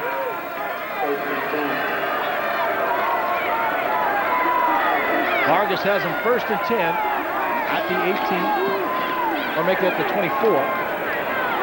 Vargas going to air it out deep for Reeves, and he can't get there. Mason had come over late, but he hung it out long, and Reeves had a shot at it. Derek Mason had to come over, but Reeves sprinting off the line of scrimmage, just trying to go on a straight fly. Vargas having Reeves off in zone coverage on the right side of the formation. Vargas airing it out as far as he can. The safeties are rolling over. Reeves is trying to find the ball in this dome. It is very hard for the players to pick it up. It is coming out of the brown pillars. You have the brown ball with the white stripes in that backdrop, and it's been very difficult on several occasions this evening for the receivers. What I was surprised is to see Chris Vargas lock in on a primary receiver so early. He was going Reeves all the way. There was no second read. swift receivers. They call it the flex offense, 3 to the right side. Vargas throws under pressure. Middle screen complete to Reeves at the 30, 35. He glides through traffic and gets it to the 40-yard line. That'll give the Wolfpack a first down. But Reeves really turning on the afterburner once he got loose. The big play in the Wolfpack arsenal. Brian Reeves out to the right side in the tripped formation, coming back underneath, dragging the middle, letting the offensive lineman form in front of him, weaving his way through the secondary, picking up great yardage out to the 40-yard line for the Wolfpack. This is a good drive for the Wolfpack if they can keep it going. They got it on a fumble. That's how they got their only score tonight. With 5:30 to go, we're tied at 7. Holmes starts out right, then comes back through the middle. Romano made the stop at the 43-yard line. The nice numbers for Chris Vargas this year so far were 10 touchdowns and only 3 interceptions. He's not been picked very often. Vargas has had an excellent year, especially the second half of the year, the last 4 games especially, where he has passed for 822 yards, 445 of those coming last week. He's had an exceptional past couple of games. So he had a little bit of a third of his passing yardage in that one game against Montana. Well, truly, he had 700 in the 2 games, Weber State and Montana. Chris Ault concerned on the sideline, as well he should be, with a 2nd and 7, and his #1 team in the country tied with a team in the cellar in the Big Sky Conference at 7. Vargas, right side, or wide open, Darrell King. King will go out of bounds after making the catch at the Lumberjack 44-yard line. Back-to-back weeks, Darrell King coming up with critical receptions. He came in on a big 3rd down play at Montana last week. This evening, he comes in with a good square-out route. Very timely pattern between he and Chris Vargas. They've worked so well together in the past couple of weeks. That time picking up 14 critical yards and a first down for the Wolfpack. Thing for Nevada is their offensive front is giving Vargas the time. Coordination, Edwards of the tackles. We mentioned Maxwell and Branca earlier. We haven't talked about the trigger man, Mitch Baker. 1st and 10, Nevada. Vargas fakes a dive. Looks for his tight end Benning off the line of scrimmage. Benning will pick up about 5. He will just glide off the short side of the field off the line, and Scott Benning has his first catch. Benning coming into this game with 20 receptions on the year. The tight ends have always been an open spot in the Wolfpack arsenal. That time, Scott Benning, as you said, initiated a block at the line of scrimmage, just drug off the line of scrimmage, picked up a nice play, 4 or 5 yards. One of those things that you keep the defensive backs alert for, where you can burn them deep later. Singleton still not caught a ball, and he is a very dangerous receiver. He's to the right side. That's the short side of the field. Nevada at the Lumberjack 40. Vargas over the middle, throws for the tight end. Benning's got another one. They triple team him inside the 30-yard line, and he'll go down at the 27. But Benning, sure-handed, hanging on. He got a pretty good lick from Bergman. Back-to-back reception for Scott Benning. You have to be alert of the tight ends in the Big Sky Conference. Both teams have good tight ends, and you'll find them. The leading receiver in the Big Sky is a tight end, Papupu from Weber State. That time, Scott Benning going down 12 yards, sitting down right over the middle in the open seam. Chris Vargas with a nice strike. First down again for the Wolfpack. Vargas completing 5 of 6 off the bench. He's moving the Wolfpack. On the ground. That is Smith, Eric Smith with his first carry. He'll drag people to the 20-yard line. Romano again in on a tackle along with Marcelin. And Eric Smith, the senior who is battled back from injury, has played very well in this latter half of the second part of the season. Coming with an off-tackle play to the left side of the formation, Eric Smith able to drive down to the 20-yard line and pick up a 6.5 yards on the play. Eric Smith came into his own in the Weber State game where he came in and scored the 3 touchdowns, and he's been steady ever since. Quick count, 2nd and short. Smith looking right now, wants to go left, lowers his head, and he will drag it out to the 16 or so. Glover was up to meet him, along with Ruther. Ruther, the inside backer, replacing Sides. So they double team Smith and bring him down. Eric Smith stutter stepping in the backfield, able to pick up enough yards with the great leg drive for the first down to the 16-yard line, because he was stopped in the backfield and could have easily lost a yard on that play.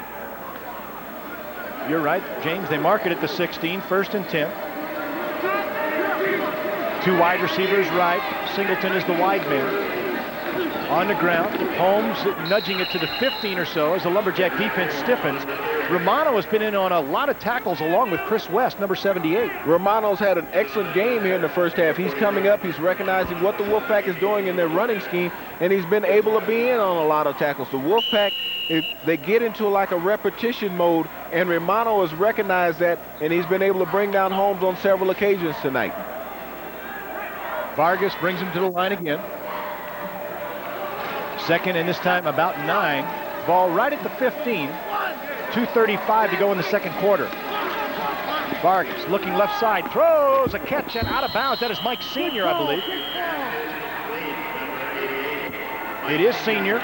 who makes his first reception of the evening. Chris Vargas, excellent time, as you said earlier, by the offensive line. Quick 4-step drop, finding Mike Sr. on the square out. Mike Sr. getting 1 foot down in bounds. That's all you need in college football, and Mike Sr. gets the Wolfpack a first down inside the 5-yard line down to the 4. Wolfpack on a good drive here. Yeah, first and goal. They started back at their 18 after, again, recovering a fumble. So last time they got out on the 18, they went the short distance. This time, they're trying to go 82 yards. Holmes up the middle, getting close to the goal line. Maxwell trying to open an alley along with Pordeniche. Holmes getting down to about the half-yard line. Great surge that time by the Wolfpack offensive line. Dietrich Holmes getting the ball, having a sidestep in the backfield, elude one defender. Great surge after that, getting down to the half-yard line. The Wolfpack should be able to punch it in here for their second touchdown of the evening. It is inside the 1 on the left hash. Vargas casually strolling to the line of scrimmage with Holmes and Washington behind him.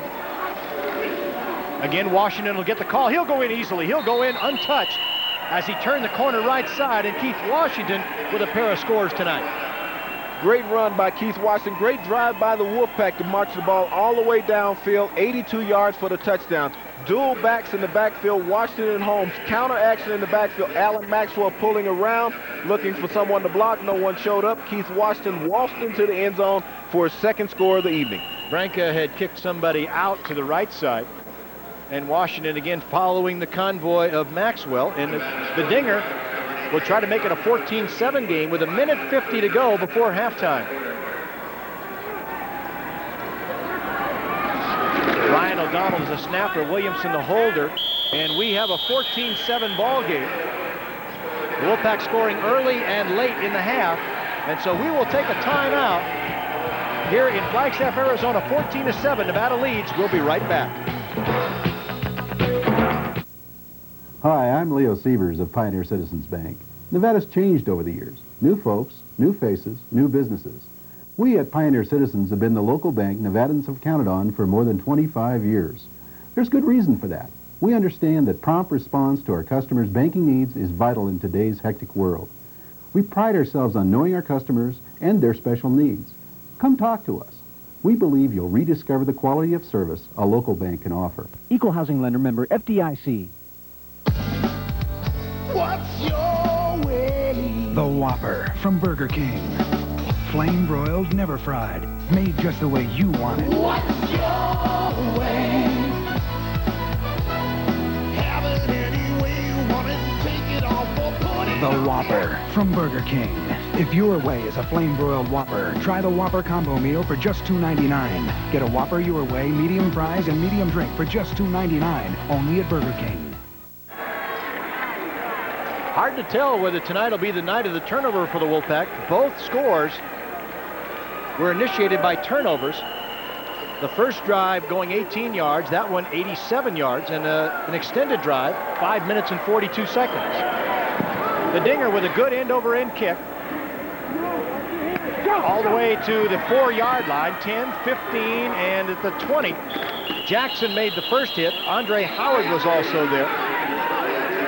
Raina Stewart was the guy who brought it out. So when we return to the walk-up Skydome here in Flagstaff, the Lumberjacks will have it for another tie. Nevada leading 14-7. We'll be right back. If you ever need a tow, why take a chance with your car? Let the insured experts at Ace Towing help you move your vehicle anywhere you need it. Ace Towing offers fast, friendly, and reliable service. With Ace Towing, you're guaranteed the lowest possible tow rates certified by the Public Service Commission and a 24-hour on-call dispatch. Ace Towing can handle any job from motorcycles to motorhomes. Don't be confused by the competition. There's only one Ace Towing. Call 329-0155 for the lowest guaranteed rates, and don't forget lien auctions held every Thursday. Imagine more Jeeps than you've ever seen before. New 92 Cherokees. Imagine Reno Jeep Eagles stocked with over $4 million worth. What would you do? Well, we're going to sell below factory invoice. Not $200 or $300, but $1,000 below. Loaded Laredos for $293 a month for 36 months. And brand new Wranglers for under $10,600. The greatest deals in Nevada are here now at Reno Jeep Eagle. You'll save more on mill. Yes, you will. Just under 2 minutes to go here in the second quarter with 1:44 on the clock. Nevada with a 7-point lead. But that could change dramatically as Hendricks Johnson will come wide right, and the other dangerous receiver, Alexander, is to the left side. Out of the shotgun, John Bonds will operate. Bonds at his 11, now steps up to the 15. He'll scramble and he'll go down. Under pressure, one of the Wolfpack players got him with a hand to the back, and Bonds just lost his balance and went down. Basically, the turf monster showed up that time. That's what happens when you're on AstroTurf and you stub one of those toes. You can just lose your total balance, and Bonds, being a big guy at 6'5", fell over like a tree. When N.A.U. needs a timeout, they have none. They used their 3 early. Bonds looking to throw. Pressure in the pocket. He is grabbed. That time will be sacked. Buddy went over the top of him, but I'm not sure that Steve Bryant didn't get there first. Steve Bryant came in from underneath, grabbed the leg, and was able to trip up John Bond, but George Buddy right on top gathered the assist in one of those half-sack situations. But big plays by the Wolfpack defense back-to-back. Boy, across the way, Chris Auld is sprinting along the sideline. They called a timeout, Nevada did, because with 1:08 to go, and now a third down coming up, they might get the ball back and again get another chance to score. Well, in that last drive that N.A.U. had the football, John Bond only completed one pass, and that was a 40-plus yarder to the wide receiver Alexander over Brock Marion. And other than that, he didn't complete a pass. They ran the football. Conversely, when Vargas came in, he completed 5 of 6, and the only one he missed was the bomb. Yeah, and he was wielding a hot hand, so they feel the Wolfpack defensively, if they can hold them right here, that they can come up with a situation, force them to punt, get the ball around midfield from the 40 to 50 in that range, and with a couple of passes, being in a dome, Swindinger's in field goal range. Yeah, the thing they've got to watch out for, though, is Terry Belden, the punter, because Belden averaging just under 45 yards a kick, and that's really something to be in awe of. He has punted well tonight. He has punted long, 60 yards, and 15 times he has punted more than 50 yards. Well, and he also has great hang time on his punts. He has great elevation, allowing the cover team to come down underneath his punts and not allow a great return with that 40-plus yard average. Both coaches on the sideline, Chris Ault and Steve Axman, hoping that their respective teams can do what they want. Bonds will throw again. Brock Marion is intercepted before him by Xavier Carey. Carey will have his 4th interception of the year. Both he and Marion were playing center field, and I think Brock thought, as I did, the ball was going to come right into his hands. Brock thought he had it set up for the return that time, but great execution by the Wolfpack defense, calling the timeout, putting pressure on John Bond straight up the middle. Bond just airing that one out. Great coverage. Xavier Carey with an acrobatic catch at the end of that.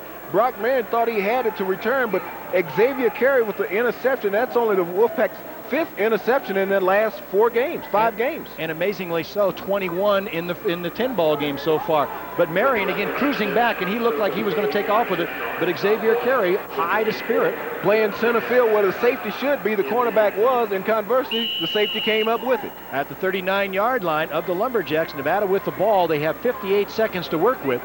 They lead 14-7. We're in the second quarter, and Chris Vargas remains in the lineup. He led the pack 87 yards to a touchdown. Over the middle, throws, complete. It's a high toss, but Joe King hangs on. Gain of a near 8. And the Wolfpack hustling for that no-huddle offense to get to the line of scrimmage. Vargas still has 40-plus seconds to operate with. Good timing. Joe King coming on a crossing route, able to haul it in from Vargas, put him in second down in short position. The ball was really thrown behind King, but he made a good spinning catch. Vargas again to throw. Throws on a slant. That one's incomplete over the head of King, and Vargas had his helmet knocked off. Back at the 40-yard line, he retreats to get it. Musselman. Yeah, that's the right word, all right. Musselman came across and knocked the helmet off Chris Vargas. Vargas puts it back on, goes to the sideline looking for the call as he snaps up. But in that overthrow by Chris Vargas, it also stops the clock with 28 seconds to go in the first half. Chris Vargas, under heavy pressure, overthrew Joe King, who was wide open on an out pattern, but it kills the clock at 28 seconds to give him time to restructure. We had talked earlier about Bonds completing 7 in a row. Prior to that one, Vargas had completed 6 in a row. Third down, still 2 yards to go. On the ground, Eric Smith running right side, got a couple good blocks, cuts in behind him. He's inside the 20 and will go out of bounds. That should stop the clock. He will go out of bounds at the 16-yard line, and we have 22 seconds remaining here in the second quarter. Very heavy play that time by the Wolfpack offense, especially Eric Smith.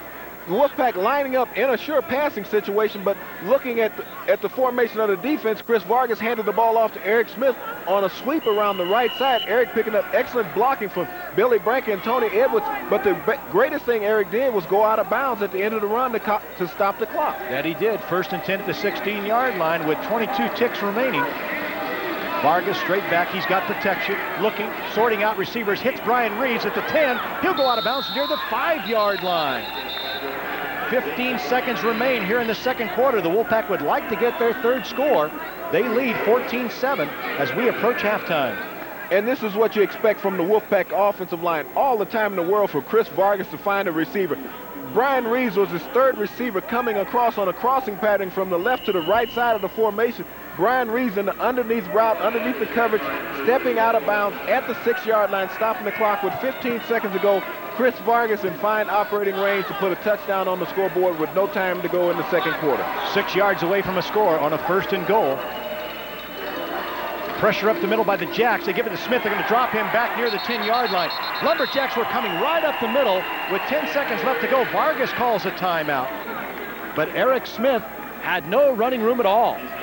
It was amazing that Chris Vargas did not recognize what the Lumberjack defense was doing. They creeped up to the line of scrimmage. Chris Vargas did not check out of it. They came out of an all-out blitz. He handed the ball off to Eric Smith, who did not have a chance back at the 9-yard line.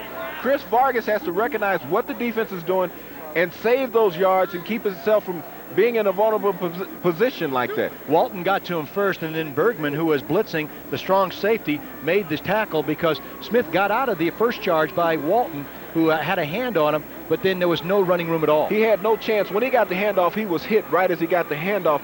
Great play by the Lumberjack defense to stop the Wolfpack back at the 9-yard line, but the Wolfpack still has another play here at the 9 with a second down situation where they can go into the end zone. And they have a timeout. Should they throw short of the end zone, they could still burn the timeout and get the dinger on and try the field goal. They're going to get at least 2 plays here off minimal. They're going to look for them to go into the end zone on this first play that they have on second down and 9 from the 9-yard line. But this is one of those situations where it might be best to get Vargas on a half rollout situation so he'll have a better visual of the field where he won't be locked into the pocket where he'll have room to scramble. Defensive unit of Steve Axman trots back out on the field as Axman would like them to hold. The Wolfpack has enough downs. The question is, do they have enough time with only 10 seconds remaining? Well, observing Vargas that time with Coach Alt on the sideline, they were given a move like, look for a post corner route with Chris Singleton this time being one-on-one at the top of the screen. He might be the guy you go to. Singleton is matched up against Douglas. Douglas just a sophomore like Singleton. Vargas to throw, looking for Singleton, throws, incomplete. Singleton had gone down and broken it off, and Vargas threw it the only place that Singleton could catch it, but it was wide, so that'll mean the dinger will come on, and he will try the field goal. Just what we were talking about, a post corner route with Singleton, going straight down, driving off the defense, cornering it out to the corner of the end zone. Just a little low that time by Chris Vargas because it was in the only place where you could put it where Singleton had a chance and the defender could not pick it off. But Swindinger in for a 26-yard field goal attempt with 6 seconds to go. Angle for the left footer from the right hash. The hold by Williamson. The snap up coming from Ryan O'Donnell. They plant it. Dinger kicks it. It is good. He splits the uprights. So Nevada, with 2 seconds remaining, will go out on top 17-7 here in the walk-up Sky Dome. For most of this first half, it was a 7-7 ball game, and then suddenly inserted the number 2 quarterback, but they are virtually interchangeable. Chris Vargas came in the lineup, and he took the Wolfpack the length of the field, completing 5 of 6 passes. That was the second touchdown, and then the Dinger has just added 3 more. Well, Swindinger having an excellent first half here. His dad came in for the game, for the seniors' final game, regular season game. hoping to have an excellent outing, and Swindinger has proven that. His punting has been excellent tonight. His field goals, his 1 field goal attempt, his 2 extra points have had a lot of height on him going over the line. He's been kicking them low all year, but an excellent opportunity to have his final regular season college game be an outstanding one, and Swindinger has delivered so far. All kickers like to kick off this artificial surface. It does, and in perfect kicking conditions, you have no wind, no swirling winds to come around and move your balls around, so wherever you direct them to, they should go that direction. N.A.U. now trotting on. They will send Stewart and Rainey once again deep, and let's see if the Dinger puts it high and long, or if he squibs it along the ground. Only 2 seconds remaining, so could we have another one of those razzle-dazzle plays that Cal executed against Stanford in the big game a few years ago? Well, I think it'd be best for him just to dribble it along the turf, get it in the hands of one of the upbacks, because you have a couple of linebackers back there and defensive backs. You really want to get it to one of those linebackers. You know you might be able to catch him from behind. Rick Schwindinger, the left footer, approaches the ball. He keeps it low. The knuckleball will bounce at the 17, roll to Rainey at the 5 where he juggles it, picks it up. He's over the 10, fumble in midair, and then it's blown on by one of the Lumberjacks, but I thought Harry Paul Jackson, who's going to the sideline shaking his head, may have an opportunity, or would have had an opportunity, to pick it out of midair. So that's halftime. The first 30 minutes of football are gone, and the University of Nevada on top of Northern Arizona University 17-7. We'll take this time out and return to the studios in Reno of KRNV. And on the radio side, stay with us. We'll be back right after this. Are they normal? No. From what I've seen and heard, they're anything but normal. We'll broadcast from any place, any time, any day. In fact, they exhibit a certain disrespect for normalcy, if I may use that term, and they also display elements of hostility and psychosis. If it were my call, they'd be institutionalized immediately. The Captain and the Sarge. Mornings on 96 Rock. Recently, Doug injured his neck and arm in a fall. He was taken to Washoe Medical Center, Northern Nevada's only designated trauma center. There, Washoe Med's advanced MRI revealed a fracture of a cervical vertebra. After surgery and intensive outpatient rehabilitation, Doug got back the use of his left arm, and his boss got back his right-hand man. Washoe Medical Center. When you know us, you'll choose us. A child waits. A murderer hides. Cryptic nightmares that are terrifyingly real. Crimes with no clues. Leads that lead nowhere. Killers and kidnappers still on the loose. Northern Nevada crimes that haven't been cracked. Still missing pieces to the puzzle that could lead to a suspect's arrest. The cops need to close these cases. Nevada's unsolved mysteries. What do you know? The month of November, a month for mystery. Watch KRNV News for Reno, Nevada's Unsolved Mysteries.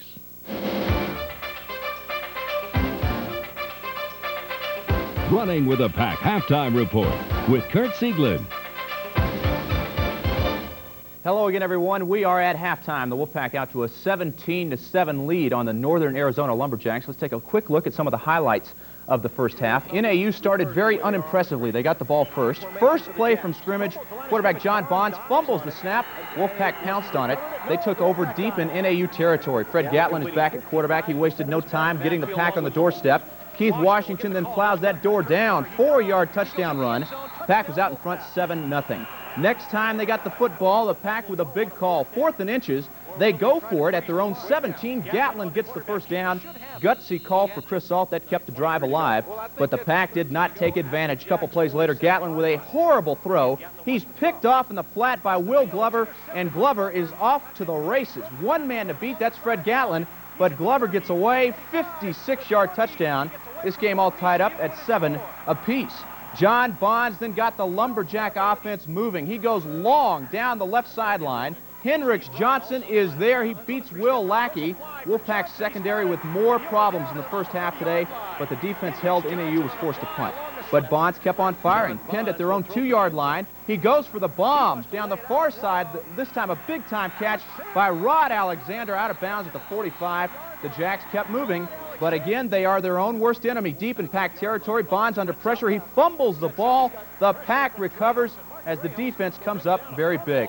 Chris Vargas then came into the game. Gatlin was ineffective, and Vargas responds. The pack goes 87 yards. Keith Washington with a huge hole to cap off the drive.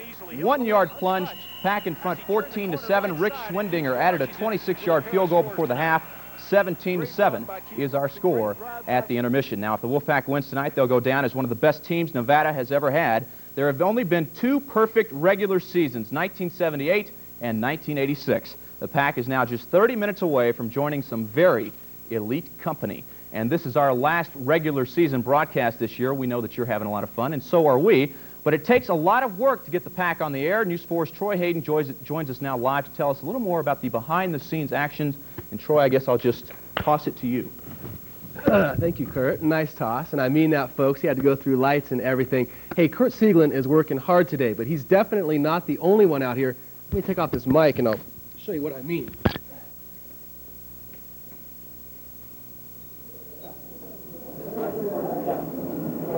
This is going to be great.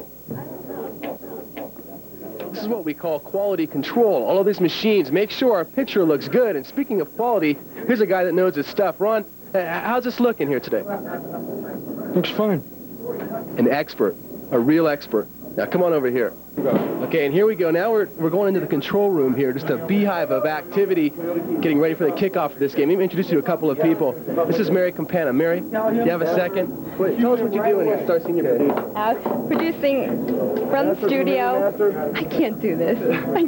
She's busy. She's busy. You got to get back over here. There's one more guy I want you to meet real quick.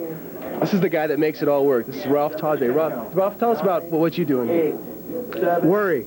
A lot. An awful lot. We all do. Okay, let's get out of here. One more stop. Okay, now this is called master control. This is where they run all of the commercials from. And here's one of the guys that does it. You know, you can't really get mad at him. He has to do it. That's the only way we get programming on the air, right? Are the commercials going okay for you today? Everything's going just fine. We're paying the bills. Glad to hear it. Pays my check. And finally now, through the magic of television, I'm going to show you our sports director, Kurt Sieglin, just a few minutes ago as he was getting ready for this halftime. We got to find him here in one of these bays. Kurt, where are you? Kurt, are you getting ready for the big halftime show? Yeah, I'm ready. Are you ready? I guess I'm ready. Well, everybody's ready then. Let's do it. Yeah. I'm going to head back out there. Okay. Okay, see you in 1 second. Okay, let's go. Yeah, I told you that was going to be fun.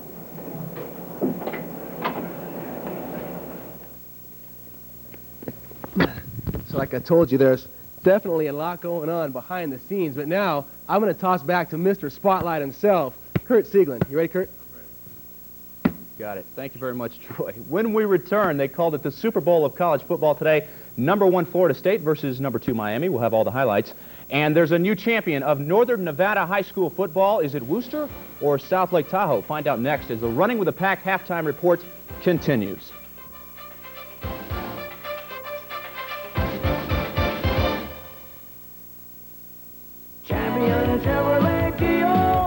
It's round 2 of the Champion Challenge.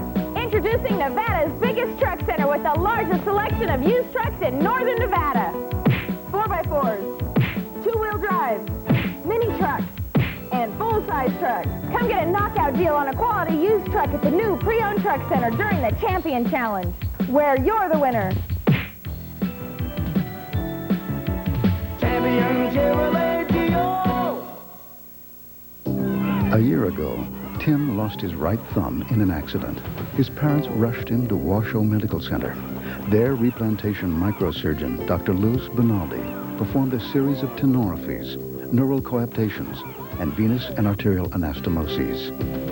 Tim doesn't know what those words mean, but thanks to someone who does, he can still hit a curveball. Washoe Medical Center.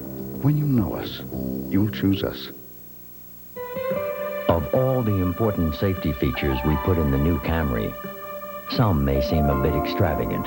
Stronger body construction, child protector rear door locks, rear seat headrests, adjustable front seatbelt anchors, standard driver's side airbag, available anti-lock brakes. But when it came to safety, we didn't ask what it costs. We asked what it could save. Come see the all-new Toyota Camry. Roomier, safer, quieter, and more powerful at your Toyota dealer now.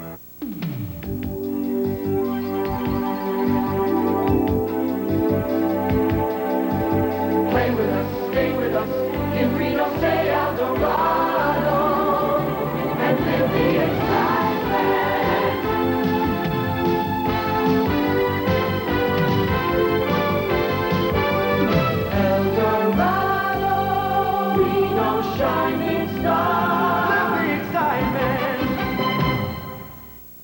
Welcome back to the Running with the Wolfpack halftime report. Nevada out to a 17-7 lead on Northern Arizona at the intermission. Now, on the high school level, we began the AAA season over 2 months ago. We started with 11 teams. Now we're down to only 1. Out at Wooster High this afternoon, the Colts hosting the South Lake Tahoe Vikings in the zone finals. It turned into a classic. First quarter, Wooster back to punt, but the Vikings are all over it. They smother it and block it. The scramble for the football is on. A Wooster player recovers, but it was South Tahoe ball deep in Colt territory. That set up this. Tahoe quarterback George Mejia will do it himself. The keeper on the far side, 21-yard scamper. South Tahoe struck first. They led 7-0. But the Colts had an answer. Ryan Dolan had a good first half. He drops back to pass, and he puts it right in stride with Nick DeStolfo. This is the equalizer. Game was tied up at 7 apiece. Then right before the half, Joey Pareto on a 45-yard field goal. It's straight enough, and it is just barely long enough. Colts led 10-7 at intermission. Second half, Vikings retook the lead. Mejia goes over the middle. Rob Arana is there. He scoots down the sideline, out of bounds at the 6-yard line. That set up a touchdown. Tahoe was in front, 13-10. But again, the Wooster Colts rally. Dolan had 3 interceptions on the day, but he makes up for it right here. 9-yard keeper late in the fourth. Wooster was in business, 17-13. But Coach Tim Geragito did not let his team give up. Big play here. 3rd down and 11 for the Vikes. Mejia in all kinds of trouble. He floats it, and watch this. It is tipped and caught by Viking receiver Steve Capone. That kept the drive alive. Then with only a minute 18 left, the Vikings were at the Wooster 7. Jason Lopez goes around the corner. Touchdown, South Tahoe. They were back in front, 19-17. Wooster had one last chance. 4th down, here comes the pressure. Dolan is sacked. He fumbles the ball. South Tahoe football. The celebration is on. The Vikings win their first zone championship. They beat perennial power Wooster. South Lake Tahoe moves into the state finals, 19-17. Just undescribable right now. It just feels like 4 years just finally paid off. I mean, it's just an unbelievable feeling. I've been waiting for this since I was 12 years old. I've been in a state game one time, lost 8-0. This is our year. This is our team. Our coach deserved it more than anyone else. This is just the team that deserved it. I'm happy for the kids. I tell you, I'm honestly happy for the kids. It's great for me, but you know, I have other seasons. I'm going to be back on the field, and some of these guys aren't going to be after this year. And for them, it was a great win. Well, I think we could have played better, you know, but it's a tribute to South Tahoe. They're a great team. They're a worthy champ, you know. I hope they do it in state. They did everything right, and, you know, we didn't adjust to some things. And, you know, like I said, my 3 interceptions doesn't help anybody out, and I don't see how our defense is going to overcome that. Hey, our kids, you know, this was good experience for them, and, you know, South Tahoe played real well. I wish them the best of luck in Vegas. And the Vikings will now play El Dorado of Las Vegas. Last night in the southern part of the state, El Dorado dusted the Clark Chargers. El Dorado and Brown wasted no time. Chris Myers finds a seam, and he is gone. 25-yard touchdown. Sun Devils would not trail. They led 14-3. Then right before the half, they struck again. Mike Tollefson airs it out for Myron Manor. He's got him in the end zone. 21-3 El Dorado. They slam the door in the second half. Tollefson hits Quincy Harrison. Harrison is off. 45-yard touchdown. That helps seal up an easy victory for El Dorado. The Sun Devils roll Clark 32-3. So the stage is now set. El Dorado versus South Tahoe in the 3A state finals. The game will be played next Friday night at the Silver Bowl in Las Vegas. Back in the college ranks, no question, the game of the day in Tallahassee, Florida. #1 Florida State banging helmets with #2 Miami. Bobby Bowden trying to finally win the big one. This game went back and forth all night long. We don't have that tape, we understand. There it is. Bobby Bowden, as we say, trying to win the big one. Stephen McGuire rushed for over 130 yards on the day. He got that 3-yard scamper. Touchdown for the Hurricanes. They led 7-0. But back came FSU. Paul Moore barrels his way. Seminoles had a 10-7 lead at the half. Second half, Hurricanes went back in front with 3 minutes to go. Barry Jones, he just gets in. Miami led 17-16. It all came down to the foot of Jerry Thomas. He's got a 35-yard field goal to win it in the closing seconds. Thomas pushes it wide to the right, no good. Miami Hurricanes upset Florida State. And take a look at how much he missed it by. Just inches wide right. That is the difference. Miami will be the new #1 team. They hang on 17-16. In Gainesville, Florida and Kentucky catch the day right here. Gators Shane Matthews airing it out, throwing in a double coverage, and what a catch by Clay Everett. And then he gets away. 66-yard touchdown. Florida then runs the razzle-dazzle. Matthews gives it up. and the quarterback gets it back. No one in the zip code to make the tackle. Number 5, Florida over Kentucky, 35-26. The Gators win the SEC. They're headed into the Sugar Bowl. Other games, Washington and Michigan will battle in the Rose Bowl. Both teams won today to clinch their conference titles. Cal wins again, and Alabama gets a scare from Memphis State, but they survive. In College Station, Lou Holtz looking to get Notre Dame back on track against Penn State, but the Lions roared early in this one. Tony Saka back to pass. He's got O.J. McDuffie. Penn State jumped to a 7-0 lead. They found the end zone again just a few minutes later from 4 yards out. Anderson dives his way for the score. Lions led 21-7 at the intermission. Second half, more the same. They run the reverse. Again, it's O.J. McDuffie. He gets some blockers in front, and he is gone. 38-yard touchdown. Notre Dame loses their second straight. Penn State cruises to victory, 35-13. In the Big Ten, Iowa pasted Northwestern. Hawkeyes did it on all ends. Here they smothered the punt. Brett Richardson picks it up. He didn't want to go down. That set up a Hawkeye field goal. Northwestern just could not keep him out of the end zone any part of the day. Here they threaten again. Jim Hartley lobs it for Dana Hughes. He's got him. Number 9, Iowa in a breeze, 24-10 over Northwestern. Elsewhere, Tennessee and Nebraska both win fairly handily. East Carolina by a touchdown over Virginia Tech. And Clemson blows out Maryland. The final there is 40-7. We'll take a look at some of the couple of other scores. Colorado beat Kansas 30-24. Oklahoma over Oklahoma State 21-6. Ohio State over Indiana. Texas Tech upset Baylor. And Stanford a winner over Washington State. Duke a loser by 1 point to NC State. Of course, the game, though, that everyone in the Truckee Meadows is keeping their eye on, the Wolfpack and the Lumberjacks. Wolfpack out to a 17-7 lead at the half. They're on the verge, I should say, of a perfect season. We'll get you back out to Flagstaff, Arizona right after this. The second half kickoff is now just moments away. Stay with us. Tahoe Sports Ltd. celebrates the opening of our all-new superstore in South Lake with killer deals on ski packages. Through November only, get adult ski packages from top manufacturers starting at just $199.95. Hey dude, ski tunes are only $9.95. Plus any purchase over $3.99 gets you a free lift ticket at Sierra Ski Ranch, our favorite resort. Sports Ltd. now with 2 South Tahoe locations in the South Y and in the Crescent View Fashion Center. Tahoe Sports Ltd. Bill Pierce Courtesy Honda puts a lot into its used car lot. We start with quality, then we add selection, savings, and service. We wash and wax to make them Reno's cleanest. We tune and tighten to service what we sell.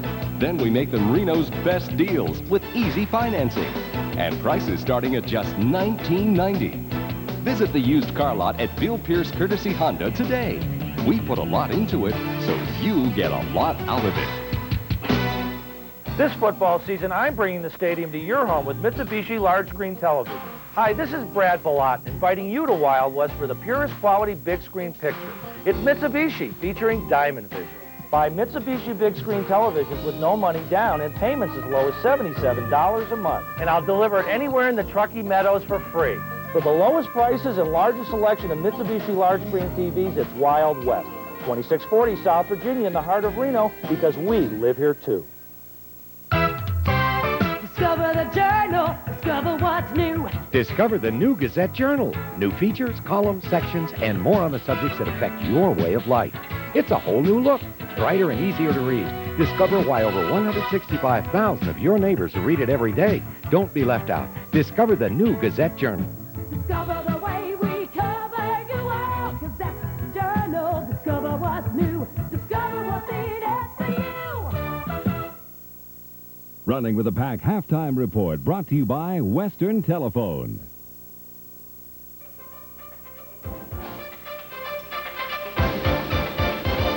And the Wolfpack is 30 minutes away from going a perfect 11-0. Time to send you back to the walk-up Sky Dome in Flagstaff. Dan Gustin and James Curry are ready to call all the second half action for you. Gentlemen?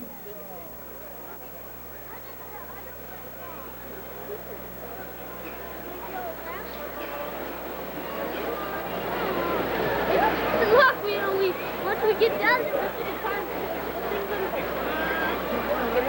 So the halftime stats for both teams. For Northern Arizona, John Bonds completed 8 of 11 passes for 124 yards. Passer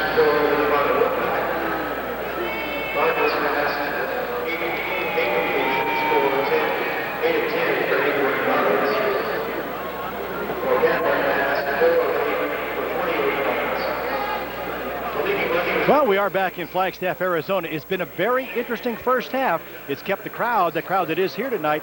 They have stayed because it is not a blowout after 30 minutes. 17-7, the University of Nevada leads, but much of that first half, it was a 7-7 ball game. Well, the Pack got the first score, and they got it after a turnover. They only had to go 18 yards to go in and score, but then they couldn't seem to find a lot of offense after that, James. Well, the Pack converted a turnover into a touchdown, an easy touchdown. Eric Smith coming around. Well, Keith Washington make that, diving into the end zone for the first score of that evening for the Wolfpack. And then the Lumberjacks were going to come back and match them. Fred Gatlin was the starting quarterback. He in at quarterback looking and played somewhat hesitantly in the first quarter, but throwing the ball around, and then had the interception picked off by Will Glover. Glover then returned it 55 yards after breaking the initial tackle. Gatlin couldn't get to him, and Glover goes in, and after the conversion, we are tied at 7, and that's the way it remained for an awfully long time, again, until Washington would get the call, go around the right side, untouched, and go in for the score. The Cardinals saying, we're going to take a timeout. We'll return to Flagstaff after this. Imagine more Jeeps than you've ever seen before. New 92 Cherokees. Imagine Reno Jeep Eagles stocked with over $4 million worth. What would you do? Well, we're going to sell below factory invoice. Not $200 or $300, but $1,000 below. Loaded Laredos for $293 a month for 36 months, and brand new Wranglers for under $10,600. The greatest deals in Nevada are here now at Reno Jeep Eagle. You'll save more on mill. Yes, you will. A child waits, a murderer hides. Cryptic nightmares that are terrifyingly real. Crimes with no clues, leads that lead nowhere. Killers and kidnappers still on the loose. Northern Nevada crimes that haven't been cracked. Still missing pieces to the puzzle that could lead to a suspect's arrest. The cops need to close these cases. Nevada's unsolved mysteries. What do you know? The month of November, a month for mystery. Watch KRNV News for Reno, Nevada's unsolved mysteries. University of Nevada starting to accumulate some numbers, 223 total yards, 113 of those on the ground. So, James, very balanced between running and passing. They've picked it up, the momentum. Only 71 yards of total offense in the first quarter, but here in the second quarter, they had started rolling, and now they hope to pick up things here in the start of the second half. Nevada kicked off to start it, so they'll get the ball here to begin the third quarter as Terry Belden will get set to kick off. Reeves and Singleton are in twin safety. Good end-over-end kick going into the end zone and out of the end zone. Belden really got a foot into it. So Nevada will start 1st and 10 at their 20-yard line. Belden has an excellent leg for a kicker. That time he sailed that ball completely through the end zone to start the Wolfpack at their own 20-yard line. But it's going to be interesting to see what type of momentum the Wolfpack will have here in the second half. Chris Vargas is going to get the start here in the second half. See if he can keep the momentum rolling from where he stopped off in the first half. He got him going. Gatlin got the first touchdown for the Wolfpack on the handoff after getting him to the 4-yard line to Washington. And then they went dormant, and not all his fault. The offense dropped balls, and Vargas found a way to get him going. 80% completion rate for 82 yards, but they start out on the ground to Dedrick Holmes, who fights his way out to the 23-yard line. Again, the Lumberjacks not giving any ground at all. Musselman made the stop. Very stern defensive front by the Lumberjacks, especially the middle of that defensive line. Their top two defensive linemen, tackling-wise, are right in the middle of that, and that's where the Wolfpack has been trying to pressure all evening, is right up the middle, and they've had some success in the first half. 2nd and 7. The trip set, 3 wide receivers left of the line of scrimmage. On this 2nd and 6, Vargas will sprint out left, looking to throw. Now comes back off the receiver, intercepted in the middle. Lumberjacks with the ball at the 25. They'll go down at the 22-yard line. So both quarterbacks now have been intercepted. Chris Vargas coming off his first, maybe even second receiver, as Tucker Sides, the inside linebacker, stepped up to victimize Chris Vargas. Vargas on a rollout to the left side of the formation, trying to throw back against the grain. Tucker inside that time stepped right inside of Chris Vargas' pass, able to pick it off and return it down to the 22-yard line. Big break early in the second half for the Lumberjacks, and they have the ball in great field position. John Bond licking his chops at this moment. At the 22, much like the way the game started for the Wolfpack, they got it from N.A.U. Now the Jacks have turned the tables. Bonds all night long has gone with a very long count at the line of scrimmage. Doesn't appear to be changing. McKenzie starts out right. He's hit by Amatia as he gets to the 20-yard line. He will fall over the stack to about the 18 or 19. Bonds with the long count had been successful in the first half, catching Wolfpack defensive lineman being a little antsy. Caught Joe Caspers on a couple of occasions, jumping offside, that time coming with the long count, hoping to catch the Wolfpack defense a little over-aggressive, getting him offsides. That time they were able to sit in and wait on the snap. We'll call it the 18-yard line. Hendricks Johnson, the very dangerous receiver, is wide right. Witten is the slot man as McKenzie remains the lone back behind Bonds. Bonds on a delay to McKenzie, grabbed by Caspers. He hung on to an on leg long enough to get George Buddy over to help out, but Caspers slowed him up by hanging on to that leg, and McKenzie couldn't shake him loose. Great swim move initially at the line of scrimmage by Big Joe Caspers, coming inside the guard, grabbing McKenzie by one leg, holding on long enough for George Buddy to come in with the wrap-up, along with Mark Drehos and Nick Harker. Great job of penetration initially by the Wolfpack front. That's what they need more consistently, is penetration by those down linemen. Now the Lumberjacks come with their own trip set. They have 3 wide receivers left. The wide man is Martinez. Maybe the most dangerous is Avery, closest to the line of scrimmage. John Bonds on a 3rd down. He's going to be pressured. Steps up, throws in the end zone for Johnson, overthrown. Hendricks Johnson was there. He was behind the defense, but Bonds couldn't bring it down in his hands. So now the Jacks will have to decide whether they want to go for a field goal or they want to try to make up these 9 yards and keep this drive alive as short as it's been. The pressure again up front by the Wolfpack defensive down lineman, coming with a twist stunt, and in the end, Joe Caspers coming free, getting his hands up, being 6'7". John Bond being 6'5", still had a long way to throw that ball up in the air and just overthrew it out of the end zone. Belden will have a 38-yard field goal attempt. His long this year is 39, so he is well within range. Backup quarterback, Bricker is the holder. Low snap, Bricker does get it up. Belden gets it long enough, and it is no good. We mentioned Belden before. His long was 39. He misses from 38. So with 12:40 to go in the 3rd quarter, it's still a 17-7 game. Nevada leads. We'll return. They'll have the ball after this. A child waits. A murderer hides. Cryptic nightmares that are terrifyingly real. Crimes with no clues. Leads that lead nowhere. Killers and kidnappers still on the loose. Northern Nevada crimes that haven't been cracked. Still missing pieces to the puzzle that could lead to a suspect's arrest. The cops need to close these cases. Nevada's unsolved mysteries. What do you know? The month of November, a month for mystery. Watch KRNV News for Reno, Nevada's unsolved mysteries. More truck, less money. November is truck month at your Ford dealers, and the new 92 Explorers are classier than ever. Now choose an Eddie Bauer model with manual transmission, and it comes with leather seats. Or choose Explorer Sport and get up to $1,300 in factory option savings. See the new Explorer in its exciting new for 92 colors. Get leather, get big savings on Explorer on every truck in stock. More truck, less money. Truck month ends November 30th. See your Ford dealer today and prepare to be impressed. Well, as we said just before going away, Belden missed from 38 yards, and it was a bad snap. Bricker got it up finally, but Belden, with pressure from Marion, probably saw him coming out of the corner of his eye, and he wasn't happy at all. He had it plenty long enough, James, just wide. Just wide. The bad snap was the key to that. And we have Tommy Rebecca's in the game for the first time at right guard, coming back off a knee injury. It's great to see Tommy get another shot to play before the season ends. He suffered that in the 5th game of the year against Idaho. Flag is down as Diedrich Holmes got out of a tackle of Musselman in the backfield, got to the 25-yard line before being pushed back.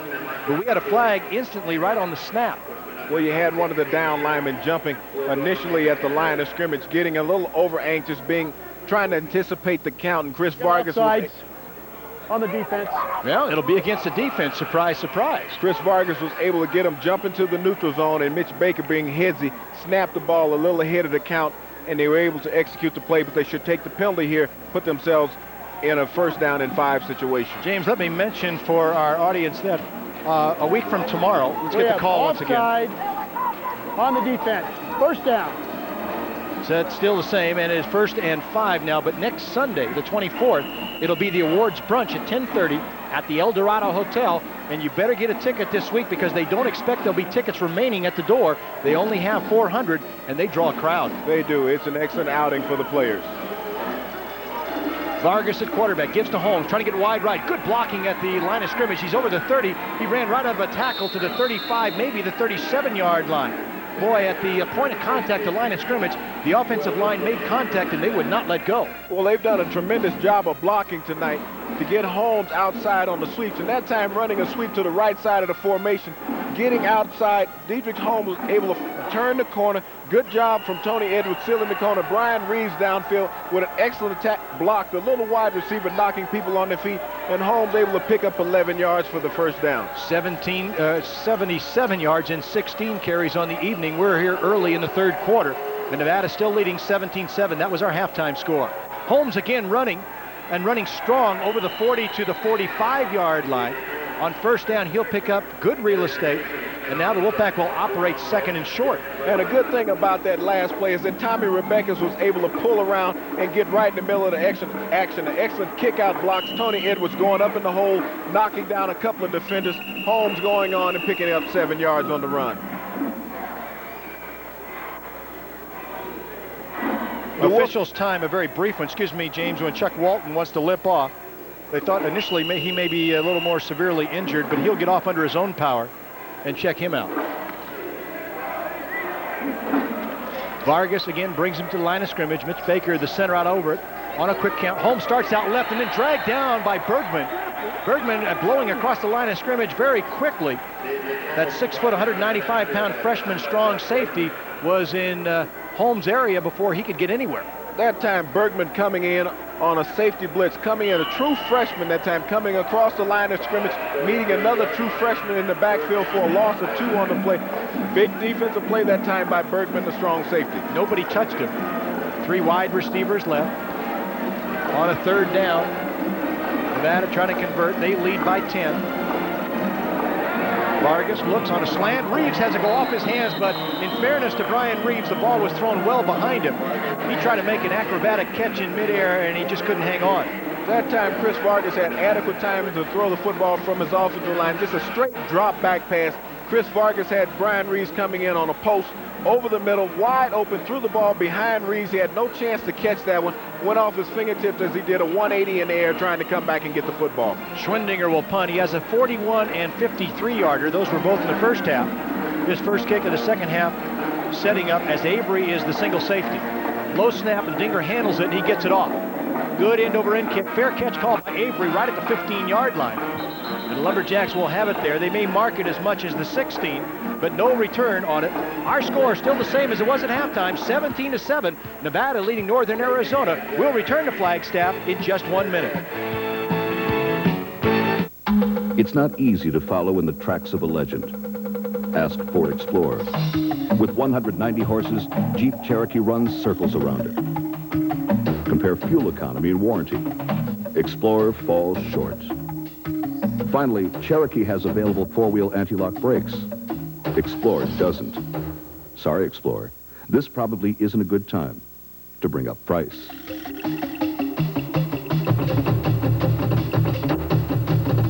And the skies are not cloudy all day. Wasn't that special? What do we do now? Talk stock options, futures, or commodities? Why don't we compare long-distance bills? I'm with Western Telephone, and they save me lots of money. And Western Telephone is local. My bill comes from Carson City. My bill comes from New York City. New York City! When your business is comparing long-distance bills, if you're not dealing locally, you might find yourself on the wrong end of the horse. Western Telephone, your local long-distance company. Lumberjacks with 85 yards, almost 84 yards in front of them if they want to get another score. They trail by 10, James Curry, but we expected maybe a little bit more wide-open offense than we've had so far tonight. Well, Dan, on their last possession, they had mounted a pretty serious drive, only to come up empty with a bad snap and a wide field goal attempt. And here they need to really put some yardage between them and the goalpost. Bonds with pressure in the backfield, releases the pass left side to Rainey.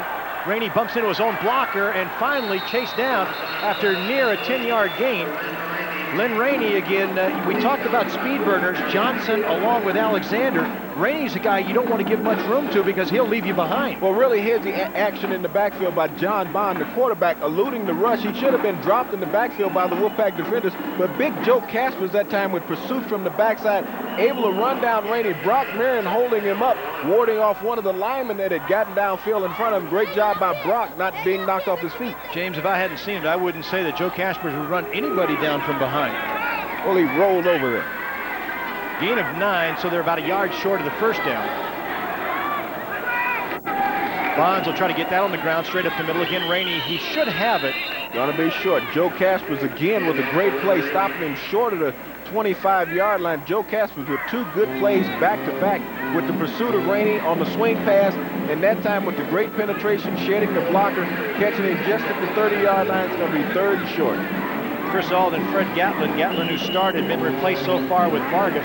Talking about offense on the sideline, and who knows, we may get to see Gatlin again. Well, it's one of those situations where Chris said he wanted to get both quarterbacks a lot of playing time tonight, trying to find which one could click within the system, and neither one of them is really taking control of the football game tonight.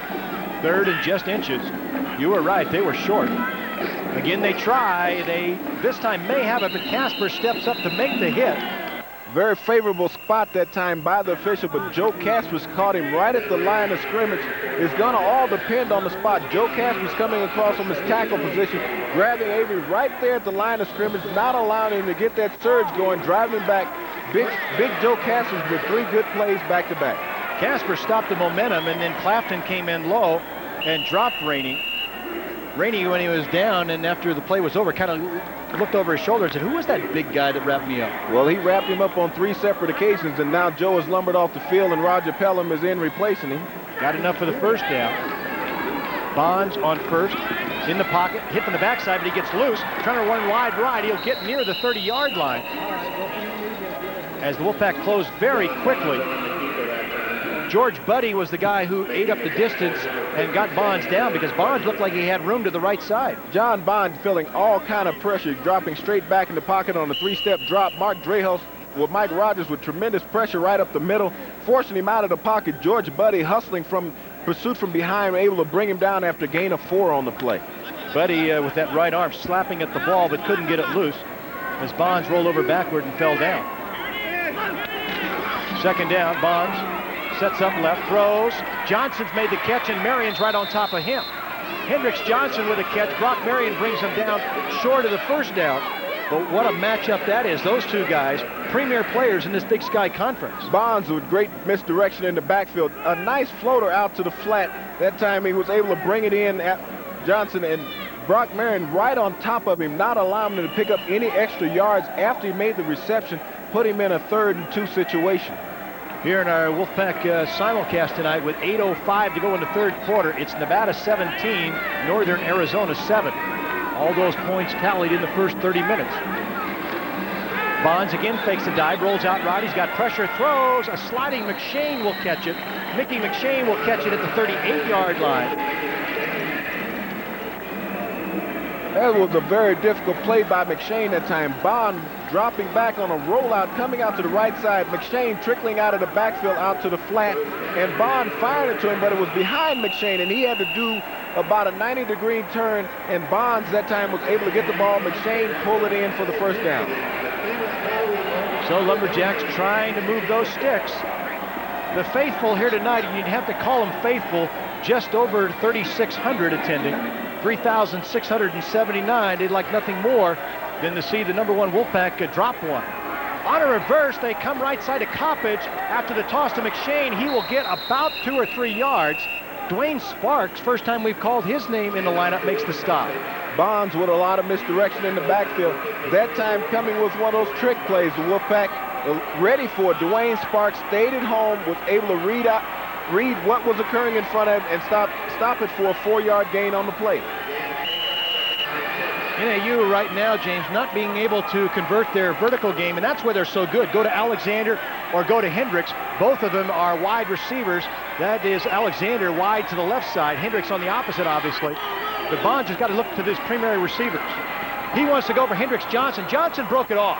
He broke it off, and then Bonds throws it up in the crowd. Even without breaking it off, Johnson had no chance after that pass. The Wolfpack pass rush has been so-so at times. That time they were able to get a little pressure on Bonds, the quarterback, and he was forced to just throw that one up in the stands where no one could get it. He'll have a 3rd and 5 now at his own 42-yard line. Rather interesting game. You have a couple teams that can put points on the board. N.A.U. Can't hold the other guys. They haven't so far this year. Nevada has proven they can put points on the board. Number 1 scoring team in the 1AA, and yet we have a 17-7 game. Very lackluster on both teams so far in the game. Bonds fakes a dive, sprints out left, sets up and throws over the intended receiver, Alexander. Forey Duckett had a shot at the interception, but it was overthrown over his hand too. Well, Bonds coming with a half roll that time out to the left side with a dive fake in the middle, coming out, feeling the pressure, pulled up short, and he sort of threw that football off his heel. He was kneeling down and got too much air on it, and William Lackey had a chance at it. He just didn't get a good break on it, and they're going to force him into a punting situation here. Belden will be in, and Lackey will be back in single safety, and the Wolfpack will have a 10-man front, and I think they'd like to come after Belden. The Belden has his long 52-yarder tonight, but he's been averaging just under 45. Low snap, he hurries and gets it off. Rather short kick this time, but let's see what it does on the carpet. Bounces straight up in the air at the 21 and will be down. It'll be down at the 16-yard line. It was Sam Webster who got down to cover it. We have 6:30 to go in the 3rd quarter. We'll take a timeout, reminding you our score is still the same. It's 17-7 in favor of Nevada. We'll be back to the Walk-Up Sky Dome in just a minute. Pizza Hut Delivery presents the return of the $4 pizza deal. Okay, so we know the deal. Our first pizza is... regular price. And up to 4 more pizzas are each? $4. What about a Super Supreme, a meat lovers, and a pepperoni pizza? Regular price, $4, $4. How about a pepperoni lovers and a cheese lovers plus pizza? Regular price, $4. 5 Supreme. Regular price, $4, $4, $4, $4. The $4 pizza deal, back for a limited time only. First pizza regular price, then as many as 4 more, just $4 each. Okay, how about 2 Supremes, an Italian sausage pizza, a date with you, and a pepperoni pizza? Regular price, $4, $4. Now for a zillion bucks, $4. Oh! Pizza Hut, making it great. Bill Pierce Courtesy Honda puts a lot into its used car lot. We start with quality, then we add selection, savings, and service. We wash and wax to make them Reno's cleanest. We tune and tighten to service what we sell. Then we make them Reno's best deals with easy financing and prices starting at just $19.90. Visit the used car lot at Bill Pierce Courtesy Honda today. We put a lot into it, so you get a lot out of it. Well, wasn't too long ago we saw Fred Gatlin discussing the offense with head coach Chris Ault, and I said I wouldn't be surprised to see him, and he's not in there now. Vargas still running the offense, but if Vargas doesn't do something soon, he may leave. 1st and 10 at their own 16-yard line. Vargas fakes the dive on the option. He rolls out right on the bootleg over the 20 and banged out of bounds at the 23-yard line. Chris Vargas on a design bootleg that time. That's something you really don't expect with Chris Vargas in the game, for him to come out with the naked bootleg. That is a play that you think would be designed for Freddie Gatlin, the speedier of the 2 quarterbacks, but Vargas did a great job of executing at that time, able to pick up 7 yards with a very gutsy run. Maybe just wanted to get instructions direct from the head man because he was over there talking to Chris Ault after the play. Well, he got close to him that time. He was driven out of bounds right at his feet. Steve Axman on the other side checking his papers and decisions he has to make here in this second half. 2nd and short, 2nd and 3 at their own 23. Nevada with the ball and the lead. Singleton is wide left. They go on the ground to Holmes, going right side, the short side of the field. He should have the first down, but we have a late flag right at the 25-yard line. We'll have to see what Salviano says that is. In that area where you generally get a holding call against the offense, and I think the Wolfpack is going to be victimized with one of those calls. They defense that one out quite well with Holmes trying to run a sweep that time.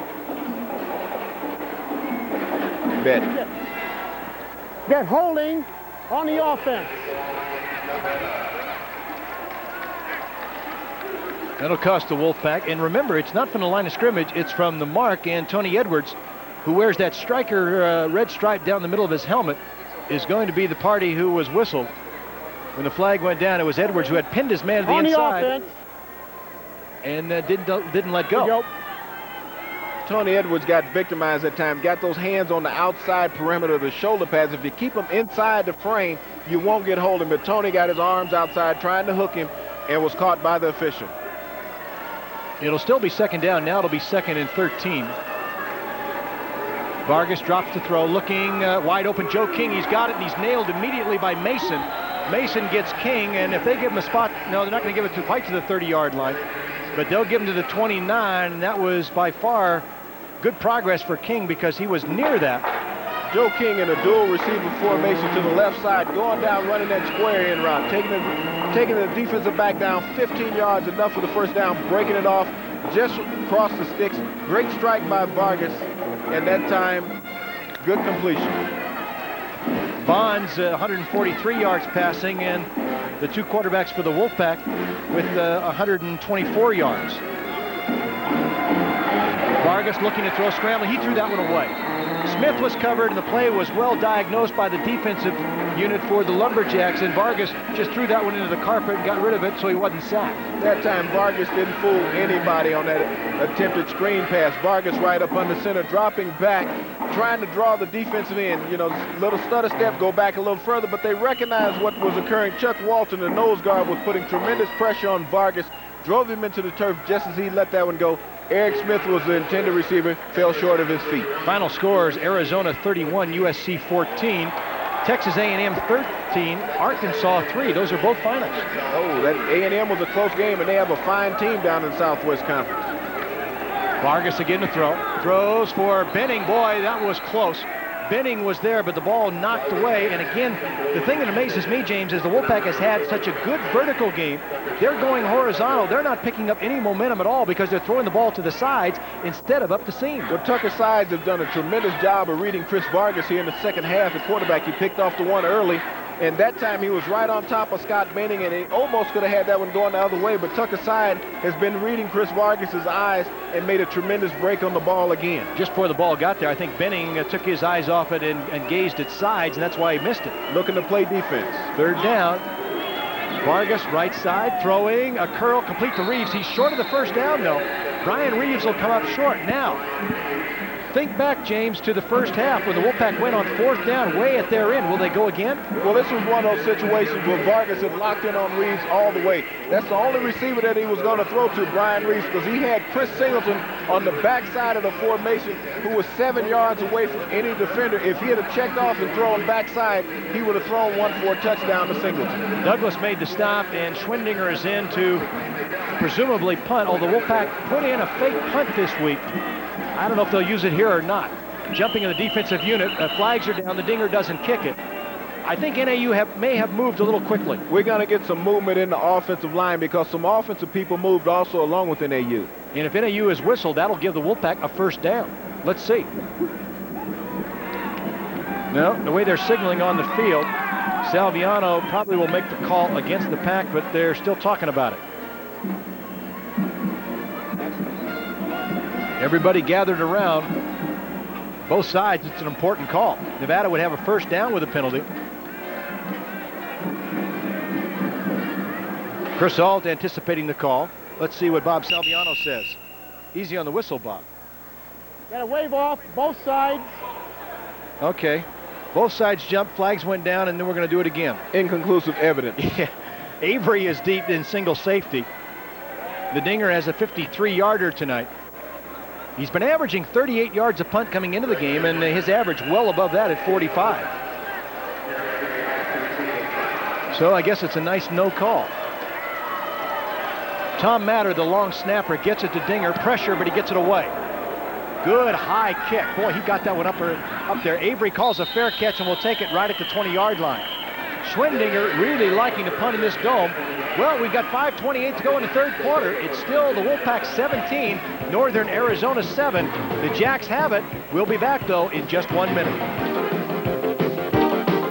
This football season, I'm bringing the stadium to your home with Mitsubishi large screen television. Hi, this is Brad Bellot, inviting you to Wild West for the purest quality big screen picture. It's Mitsubishi, featuring Diamond Vision.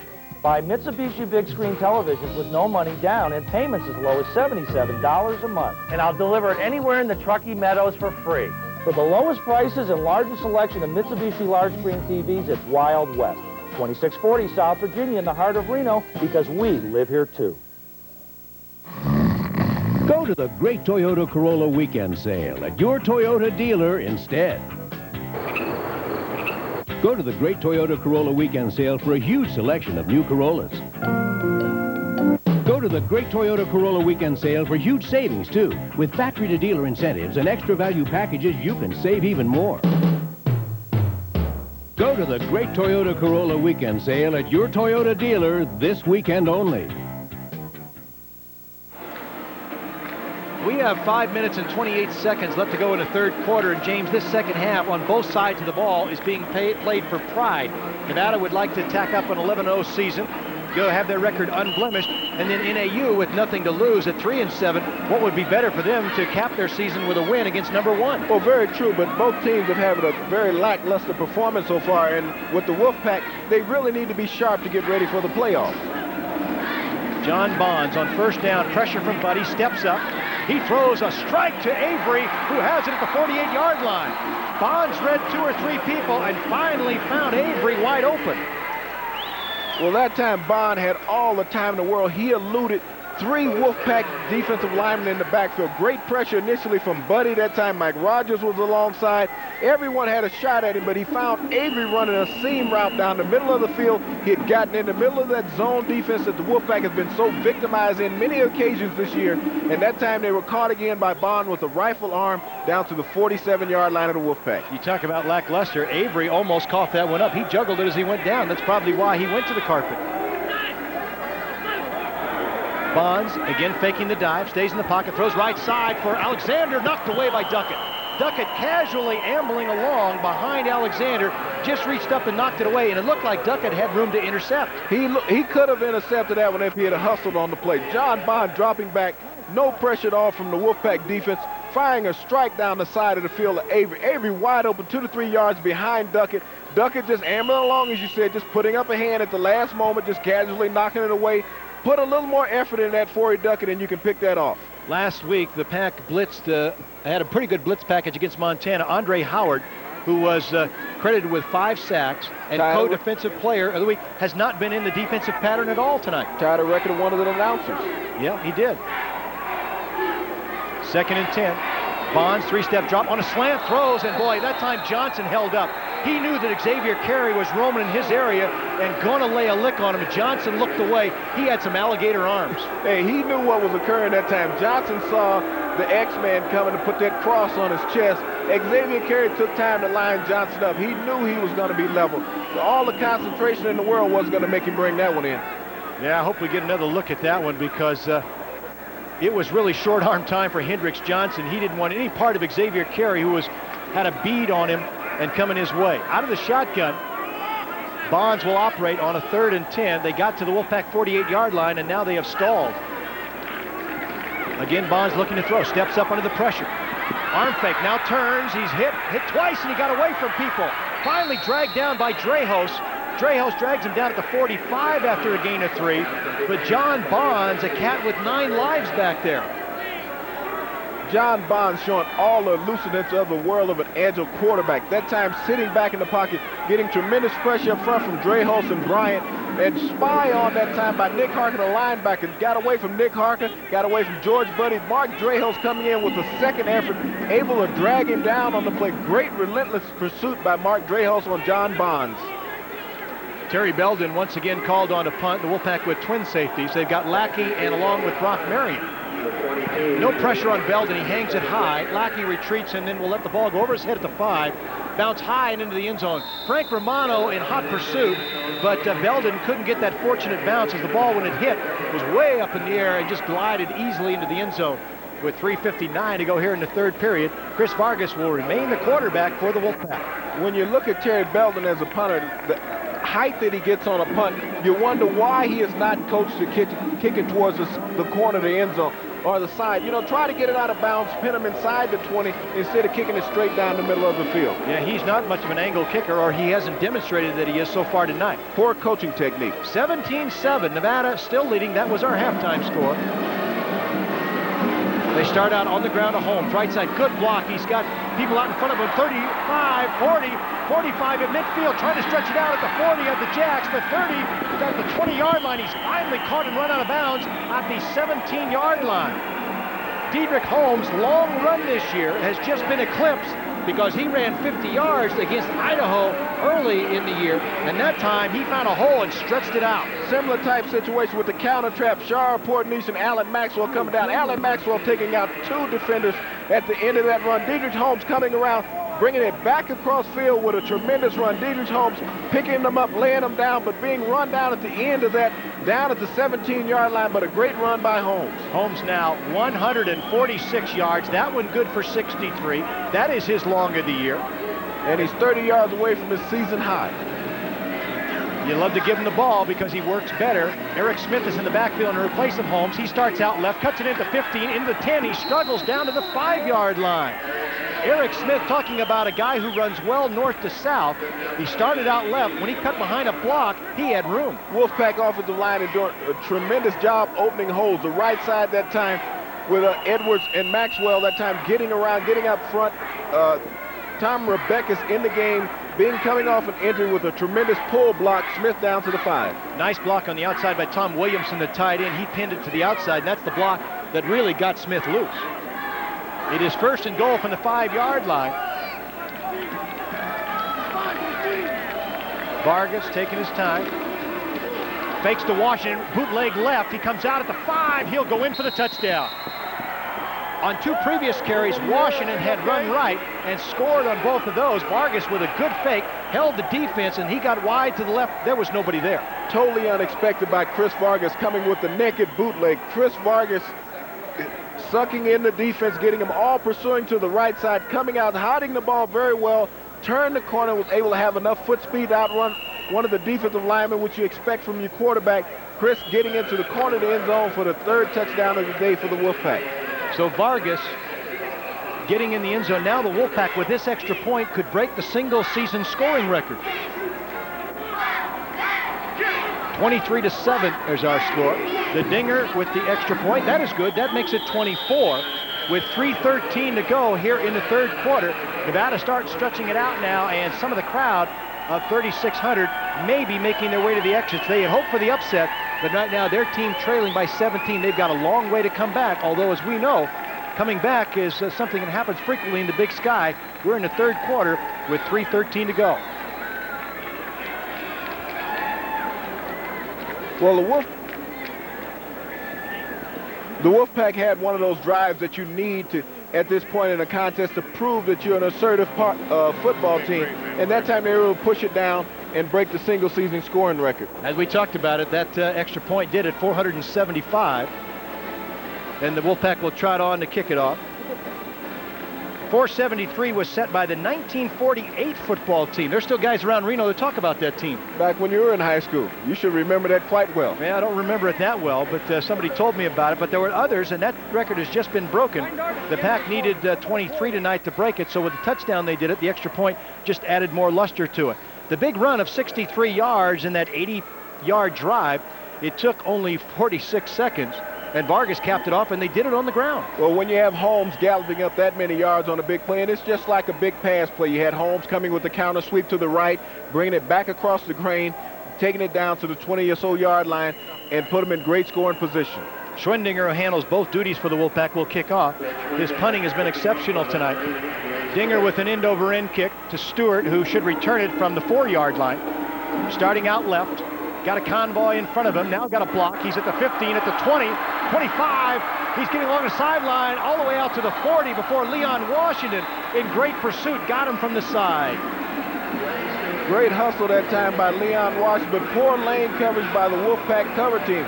You're taught when you go down to stay in your pursuit lanes, and what happened that time is you had players getting out of their pursuit line, and a great job of return by Stewart, picking his way through. Leon Washington with excellent hustle, fighting off a blocker, was able to run him down from behind. Brock Marion turning back into the field, allowing the pursuit to catch up. Leon losing his helmet on that tackle, but a great tackle by Leon out of the 46. Leon Washington, a linebacker last year. He has been an offensive back this year, but played very sparingly after a lot of injuries. John Bonds on the ground to Rainey, up the middle. He tiptoes his way over the 45 to midfield, and he will stretch it to the Wolfpack 49-yard line. Right now, this is where the Wolfpack needs to assert themselves defensively. They came out with a great scoring drive, and they need to stop their opponent. They allowed a great kickoff return. Now, this is a situation where they cannot allow the Lumberjacks to mount a drive and go down and get points out of it themselves. Jacks on their side talking about what their defense should do. Waning moments of the third period, 2:30 to go. Nevada leads 24-7. I formation backfield behind Bonds. Deep man in the eye, that's Rainey. Good running room at the 45 to 40, trying to get outside 35 and grabbed down by Forey Duckett at the Wolfpack 28. Lynn Rainey again running up the middle and running very well, picking a big hole and then trying to get to the outside and add a lot more. A quick hitter that time by the Jacks. It's a quick dive right up the middle of Rainey. Rainey going in, breaking it out to the right side of the field, eluding the Wolfpack tacklers, going out to the outside, was turning it upfield for a Duckett coming in from the back, able to bring him down inside the 30-yard line. The Wolfpack really has to board their back right here because Bonds has the Lumberjacks on the move. Back up a little bit, back up. Starting to see the offense that we had anticipated we'd see in the first 30 minutes, evolving here in the second half. Again, Rainey up the middle, starts to cut back. He goes back left side inside the 25 and to the 21-yard line. Gerald Robinson, their #1 tailback, was injured last week, had a broken rib. He's not played tonight. This Lumberjack offensive line is really asserting itself right now. They're getting Wolfpack defenders turned. Rainey is reading the blockers, cutting them back against the grain, picking up huge chunks of yardage. Nick Harker made the stop for Nevada. Gain of 8, 2nd and 2. Some movement in that interior line, but nobody jumped. Rainey again, left side, runs, bangs into people. Clafton made him give ground as Clafton had a helmet into him. But then it was Xavier Carey along with Brock Marion who made the stop. Rainey is taking control of this game right now on the ground. The battle is being won by the Lumberjack offensive line. They're getting off the ball right on the snap. The Wolfpack, they're being driven off the ball. Bonds has this game under control right now. The Wolfpack needs to come up with a big play defensively. Rainey with 54 yards this evening. They found success running out of the eye. First down at the Pack 15-yard line.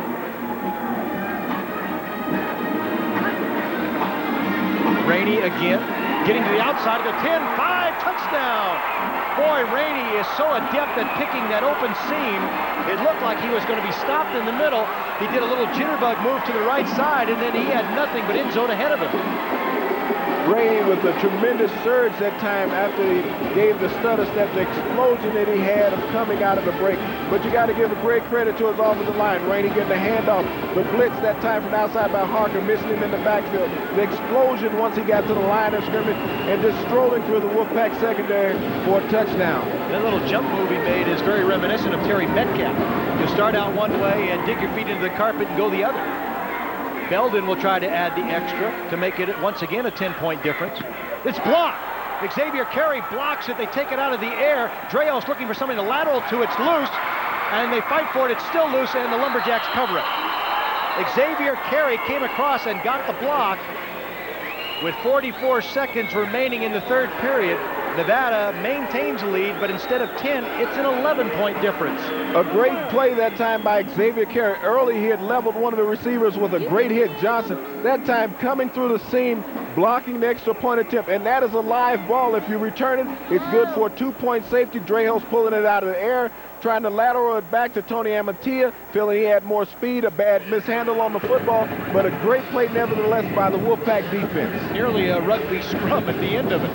Steve Axman along the sideline encouraging his charges as it looked like the Wolfpack had separated themselves with that last touchdown drive.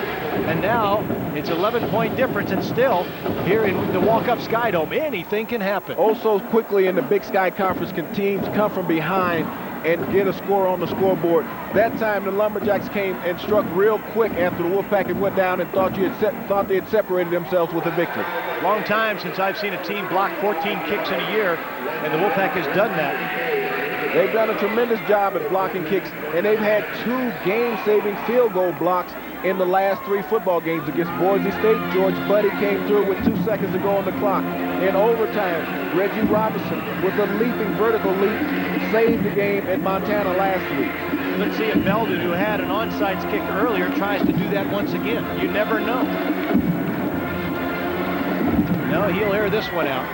End over end. It'll go into the end zone to Reeves, about 3 yards deep, and he wants to bring it out, and then he stops right at the goal line. Boy, Reeves was within a long toenail of going across the line. Brian Reeves actually had a toe on the line, but he did not break the plane. So as a kick returner, it is down as a touchback. Great move by Reeves to be able to stop right on a dime, and that time he was able to. The Wolfpack will get the ball at the 20 because with the momentum on great coverage, they might have been stuck inside the 20-yard line. You know, it amazes me. I've seen it so many times this year, and a kick returner's got to make up his mind. If he's going in the end zone, he's either going to down it or bring it out. There's no indecision when you get the ball. The decision is made before that. But Brian Reeves had the indecision and almost cost the Wolfpack. At their 20, 1st and 10. Holmes again starts out left, got a convoy in front of him once again at the 25, at the 30, at the 33-yard line. Nevada running the sweep very effectively, whether it's 1st, 2nd, or 3rd down. Well, that time Holmes following his blockers very well, reading everything in front of Billy Branca, Tony Edwards. Billy Branca downfield with tremendous blocking. Holmes right on his hip, reading just as a back should do, had his hand on Branca's hip, picking up 12 great yards on that run. Holmes is having an excellent evening. So that'll give him 158 yards tonight. Again, Holmes, right side, blockers at the point of contact, line of scrimmage. He's at the 35, lost his footing and dives to the 40. He went down of his own volition because he just got his feet tangled and really couldn't remain with any momentum. That turf monster once again, Dedrick Holmes, got that toe stuck in the AstroTurf, and for the most part, whenever that occurs, you will go over. But Holmes doing a tremendous job getting outside Tony Edwards, sealing off the right side of the offensive formation for Holmes to pick up 8 yards. We have 3/4 of football gone with the final 15 minutes remaining. Here at the end of 3, it is Nevada 24, Northern Arizona 13. We'll be back with the final 15 in just 1 minute. This is the Ford full-size truck. We are going to make it better. First, let's give it a bigger payload capacity and 2-tiered loader. And give it excellent corrosion protection. Now for power. It needs a more crushing engine, one with more horsepower and better fuel economy. What you've got now is something like a Chevy full-size, only messier. But why would you do all that when you can just get the classic, the 92 Chevy full-size, now at your local Chevrolet Geo dealer? Discover the journal, discover what's new. Discover the new Gazette Journal. New features, columns, sections, and more on the subjects that affect your way of life. It's a whole new look, brighter and easier to read. Discover why over 165,000 of your neighbors who read it every day don't be left out. Discover the new Gazette Journal. Discover the way we cover you all. Gazette Journal, discover what's new. Discover what's in it for you. As we start the 4th quarter, Nevada will have a 2nd and short. And the 4th quarter this year has really belonged to the Wolfpack, James Curry. They have. They've really outscored their opponents 108-7 in the last 6 games. The Wolfpack, this has been their big quarter. This is where they've really separated themselves with their margins of victory. We talked earlier about altitude and conditioning, and the Pack has been very well conditioned to run over their opponent. Dedrick Holmes will get it to the 44-yard line. Again, the Pack has run to the short side of the field much of the evening. I've been really impressed this evening with Billy Branca pulling around the block for Holmes for the most part tonight. He has done an excellent job getting out in front of Holmes. Holmes is a quick back. Branca has to have excellent foot speed to get around the corner and seal it off, and he's done a great job of it this evening. Joe King is wide left on the 1st down. Quick count. They go to Holmes, again looking for blocking. Stumbles over one of his blockers' feet. That was Edwards, who was out in front of him. They both went down, and we had a flag down. James, we were talking about 4th quarter teams. We have to send our congratulations on to a brilliant 4th quarter team today. South Tahoe, the Vikings, came from behind to beat Worcester with an 83-yard drive in the last 5 minutes. On the offense. Great job by South Tahoe, and Worcester has been a very formidable opponent for many years, but you have to give the admiration to that team to come in and come back 83 yards. Scott Benning that time was nabbed with the holding for the Wolfpack to negate that run by Holmes. That final score in the AAA Northern final. On the offense. Still a first down. There we get the call. It was 19-17. And again, the difference in the ball game was that last drive. So now next Friday, down in Las Vegas at Sam Boyd Silver Bowl, you'll have South Tahoe playing against El Dorado in the AAA state championship game. Well, Northern Nevada has dominated that game for many years, and now they got a new team, and they're representing the northern part of the state, South Tahoe. South Tahoe with what, 25, 26 players on their roster? But all the heart in the world. Boy, they sure do. The bootleg by Vargas. He faked it to Holmes. He comes right side, lowers his head, and we have a flag down as Vargas goes to the 46-yard line. Boy, Vargas fooled everybody as it looked like Holmes was going to take off and run left. Vargas kept the ball. He faked out Musselman and then got some running room. Chris Vargas was showing a lot of legs that time on that run. Brian Reeves had a tremendous block at the end of that run, but they called him for holding. Looked like he was tied up inside the frame of the defensive back, but the official didn't see it that way and got called for holding. Nevada with just under 400 yards at 373 after 3 quarters. Turnovers have played a factor in the game. The Jacks have turned it 3 times, the Pack 2 of their own. The holding penalty will be marched off from the point of the infraction. On the offense, still first down. Big difference in the game, though, James, is the running game for Nevada. That they have counted on that over the years. They have been predominantly a run team until this year. And now here with 3 quarters of play, they have 241 yards on the ground. That's a lot. That's a lot of yards. It's probably their most productive game all year. And both teams have been productive in running the football in the 3rd quarter. The Wolfpack felt coming in here they needed to establish their running games. Holmes has done a tremendous job. Gatlin at quarterback did a great job running the ball. And Vargas has also did a good job at running the football this evening. After the penalty, 1st and long, 18 to go. Vargas from the pocket throws underneath, and Mike Sr., the intended receiver, is knocked loose of the ball by Frank Romano. Bad play selection that time from the quarterback. Chris Vargas dropping straight back, trying to run Mike Sr. over the middle on a crossing route. Sort of served him up to the secondary. There was great coverage on top of Mike Sr. that time, and the ball hit him right in the hands just as the defender got there. Simultaneous connection that time from the ball and the defender, and the ball was bouncing to the air. Very fortunate they didn't get that one picked off. 2nd and once again, very long. Ball on the right hash. Singleton is split to the right side. The lone receiver over there. Vargas steps up in the pocket, throws on a line, complete to Joe King at midfield. He'll go to the Lumberjack 45-yard line, but hold everything. We have a flag in the Wolfpack backfield. Got another holding penalty against the Wolfpack. That will be the call. See if we can pick it up here in our simulcast. Vargas dropping straight back in the pocket. The Wolfpack gave him expert protection, but the protection was a little too good. One of the Wolfpack offensive linemen was nagged for holding. Looked like Big Tony Edwards might have been caught with the hook on one of the defensive linemen that time. And another situation with a flag, and the penalty will be marked off from the point of infraction. Boy, it'll still be 2nd down, but it'll be 2nd down and forever. Yeah, the flight back home could be shorter than the yards they need to pick up for this 1st down. Mark it off against the Pack, and it'll be inside the 30. Will Glover, a defensive back for the Lumberjacks, is down close to midfield. Glover is the defensive back who picked off the Freddie Gatlin pass in the 1st quarter holding and returned it for the on touchdown. the offense. 2nd down, 76. Tony, you're right. It was Edwards. Big Tony Edwards has had a tough evening. That is the 3rd flag that he's seen tonight thrown in his direction, but Glover is coming off the field on his own power. But, you know, one of those situations where Tony is working as hard as he can, and you got Musselman, their leading sacker, on the defense working against him, and it's putting a lot of pressure on Tony.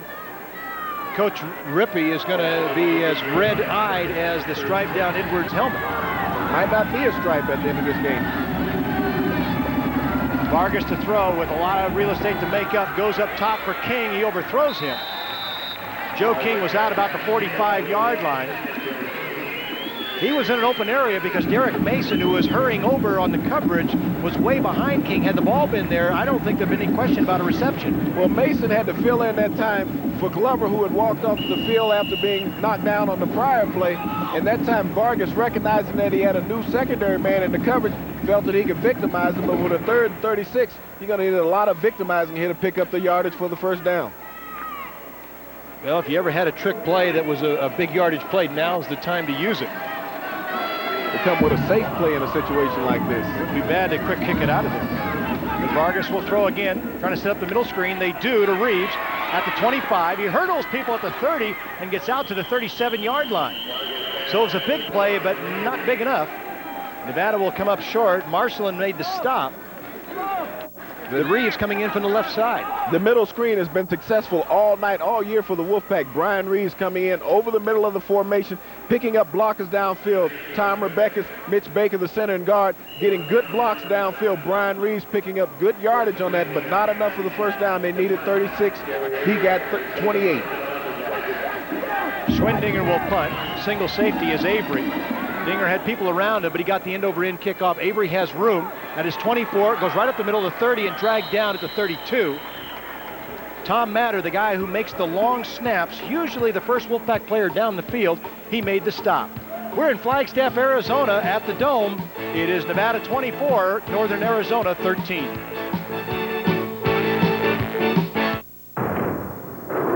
If you're injured on the job, the pain and financial impact could be devastating. If you've been injured, you've got to know your legal rights. For a free consultation, call the law offices of Larry Bernard today. There is no charge until your case is settled and you've been compensated for your injury. Don't wait. The law offices of Larry Bernard. What's your way? The Whopper from Burger King. Flame broiled, never fried. Made just the way you want it. What's your way? Have it any way you want it. Take it off or put it. The Whopper from Burger King. If your way is a flame broiled Whopper, try the Whopper combo meal for just $2.99. Get a Whopper your way, medium fries and medium drink for just $2.99. Only at Burger King. Well, John Bonds directing the offense for N.A.U. 11 of 22 tonight and 1 interception. And at one time he had a string of 7 in a row. He's flattened out a little bit. Bonds had a hot first quarter, but he's leveled off and went to the running game since that point. Fakes a dive, rolls out left, now throws back right to Rainey. Duckett knocked off his feet at 35 to 40. He's at midfield. Rainey trying to stretch it out, and he will be pushed out of bounds by Reggie Robinson. Robinson, the last possible Wolfpack player to get to him. Rainey almost took out everybody, even a cheerleader. Well, Rainey that time accelerated. Bond with excellent play execution in the backfield. Bonds rolling out with a little misdirection, hiding the ball very well, coming with a throw back to Rainey that time. Rainey getting a tremendous block out front. Corey Duckett's on his back, and he just separates himself from Nick Harkin, the linebacker, who doesn't have a chance. Reggie Robinson with an excellent angle coming across the field, driving Rainey out of bounds into one of the cheerleaders who he held up at the end. Yeah, he did. Nice way to meet. Got a date. Bond scrambling right, little running room, cuts inside the 20, and he'll be grabbed down there. Matt Clapton making the solo tackle. Bonds feeling that he could catch the Wolfpack in a similar situation, over pursuing a half roll to the left side, coming back against the flow to the right. Matt Clapton staying at home, stepping up in, dropping Bonds after a gain of 2.5 to 3 yards on the play. Carl Witten along with McShane come to the sideline for the next offensive play on a second down. Ball right at the 20-yard line. This one may not be over. 24-13, 11-point difference. And there's overtime in the Big Sky. And 8 and 3 makes 11. Touchdown, a 2-point conversion, and a field goal. McKenzie up the middle, good running room inside the 15 and very close to the 10-yard line. We had overtime last week. And who knows, maybe tonight it still may be in the offing. Tremendous job of blocking by the center. Elliott up front, Fisher and McKenzie inside with the blocks. That time getting up in the middle, down to the 11-yard line. A great drive so far by the Lumberjacks. The Wolfpack has been porous defensively tonight. And the safety duo of Xavier Carey and Reggie Robinson make the stop. 1st and 10 at the Pack 11.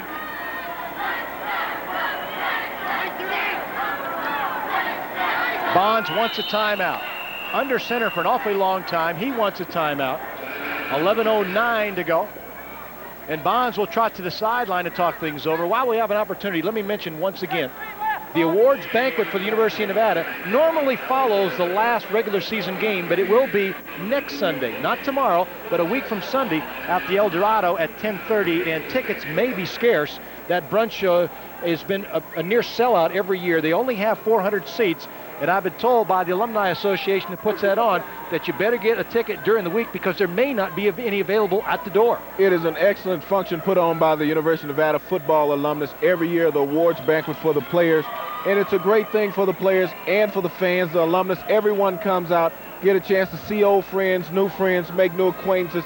People should really show up for an event like this. It is a great thing for the players to show your appreciation for the fine season that they've had here in 1991.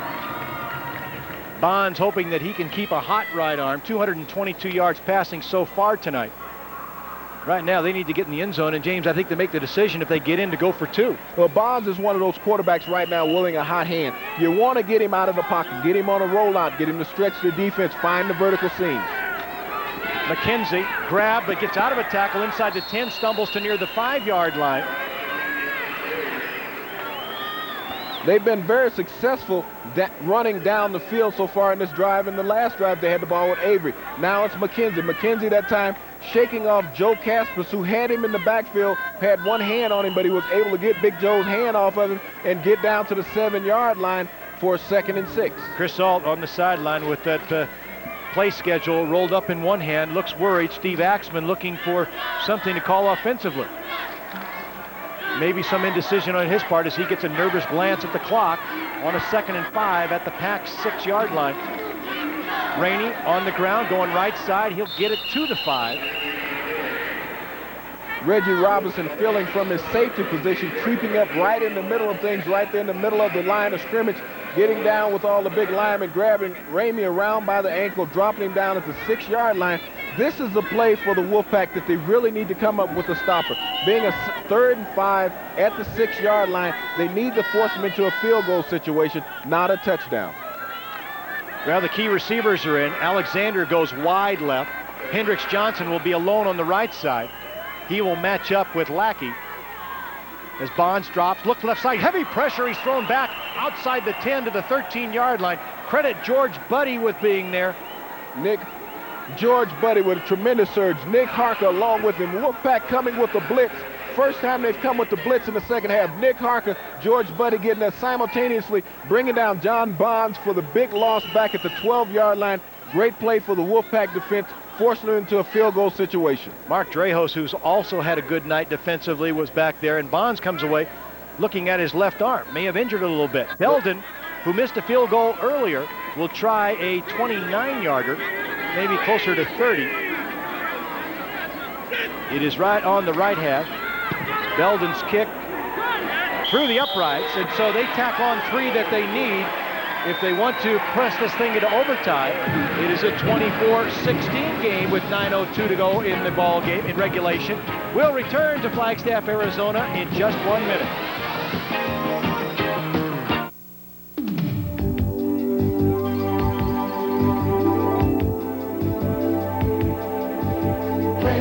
Stay with us in Reno, say El Dorado, and live the excitement.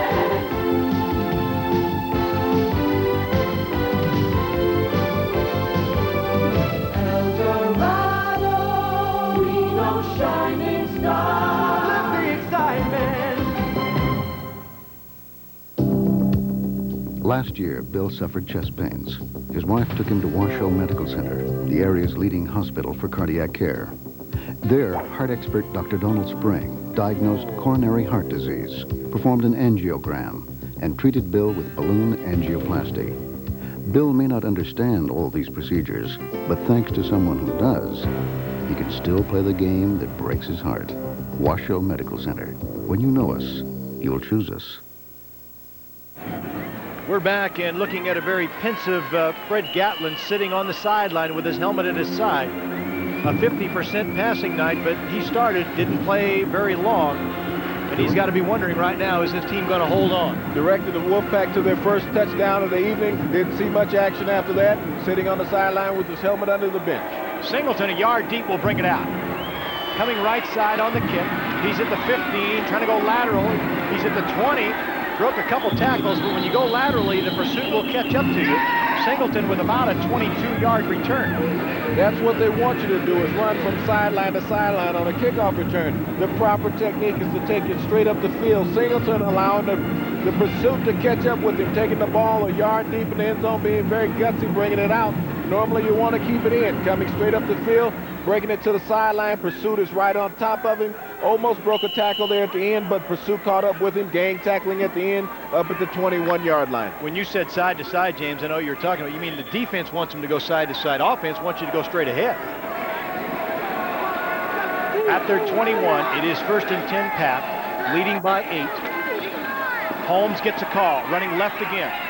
Cuts it up, finds a good running room seam at the 30, 35. We have a very late flag. Boy, that flag was thrown in the backfield. Very, very late. Holmes was on the sideline when the flag was thrown. They call that on Brian Reeves. They threw that flag when Holmes was being driven out of bounds up the 38-yard line. Watch Reeves as he comes up. Holmes going to the left side of the formation. Reeves coming in, looks like a good block, and he just barely clipped the receiver from the back, just very nudged him.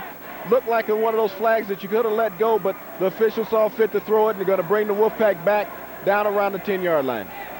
We got a clip on the offense. Number 3, Ray. Number 3, Ray.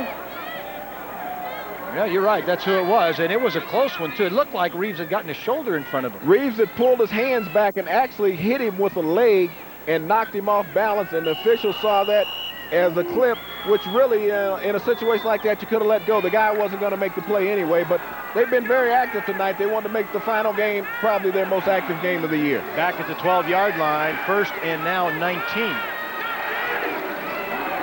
On the ground. Smith running through traffic will get shy of the 15-yard line. He'll get it to the 14. Chris West making the stop on Eric Smith. And this is a Lumberjack team that is hanging in every way they can in this football game tonight. The Wolfpack has not found a way to put this team away.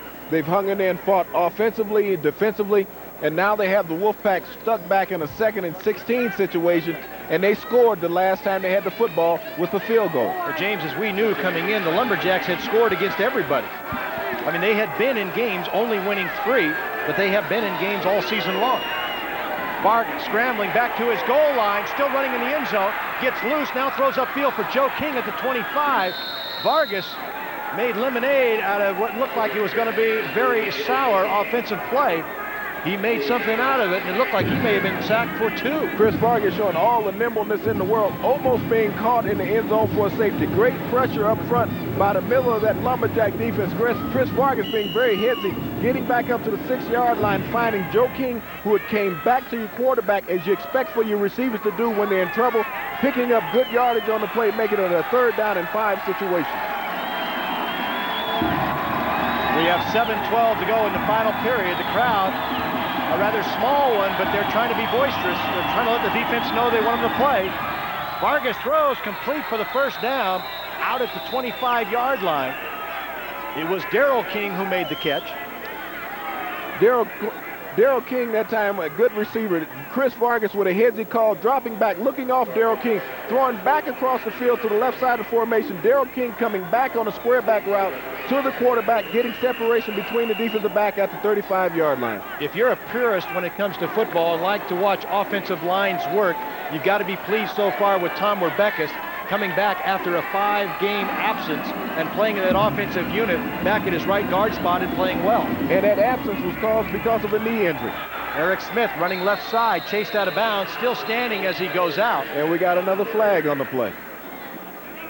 They are coming with some rapidity tonight here, especially in the 4th quarter. Must be a cleaner's awful close. See what the call is from Bob Salviano, our referee tonight. There was something within the line of scrimmage. Offside on the defense. So now will Wolfpack save the down and take the penalty, or take the gain by Smith? Well, the Lumberjacks that time being a little overzealous, getting anxious and jumping off sides, but the Wolfpack should take the penalty in this situation, keep it at a 2nd and 5. Offside, defense, decline, 2nd down. Well, they're going to take the 2nd and 3 situation. feeling very confident in their offense. The running game has been very strong here in the second half. Chris Alts feels that he can pick up the yardage on the ground with Smith or Holmes. Holmes got the 7. Vargas may be changing at the line of scrimmage. The Lumberjacks creeping to the line, maybe wanting to blitz. They do come from the outside. Vargas releases right away to Darrell King, who makes the turn move at midfield to 45, and they drag him down. McMillan, who just came into the game, brings him down inside the 40 at the 37-yard line. Great move that time by Darrell Smith on that reception. Chris Vargas going out, calling the audible, picking up the blitz at the line of scrimmage. Darrell King going down, breaking off his route on the square out, turning it back to the middle of the field, picking up great yardage, breaking that first tackle. Darrell King, very headsy receiver. Good play by he and Chris Vargas. King, I said it myself, gets the high fives on the sideline. Don't worry about it. And the Wolfpack running the ball up the middle, that is Eric Smith. All the Wolfpack players are getting into action tonight. The thing about it, they've been spreading the wealth. You have King, you have Smith, you have Holmes, you have King, you have Singleton, you have Reeves. All the players have been active in the offensive formation. Scott Benning has caught a couple of footballs tonight. Mike Sr. came in with a great catch.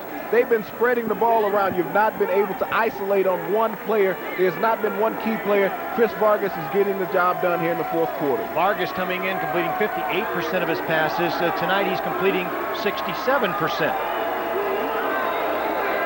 More importantly, Nevada using the clock now with 5:35. Vargas sprints out left, throws to a breaking Reeves, who gets it out of bounds near the 20. They'll mark it just inside the 20, near the 19-yard line. And starting to pick that secondary apart for N.A.U. They may be getting a little tired. Chris Vargas with the half roll to the left side of the formation, finding Brian Reeves on a square out route. Brian Reeves with a very precisely run route that time, breaking it off. Chris Vargas getting the ball there on time, allowing him to turn it upfield, pick up a first down at the 19-yard line. Glover chased him out. Singleton will come wide right. That same Will Glover will pick him up.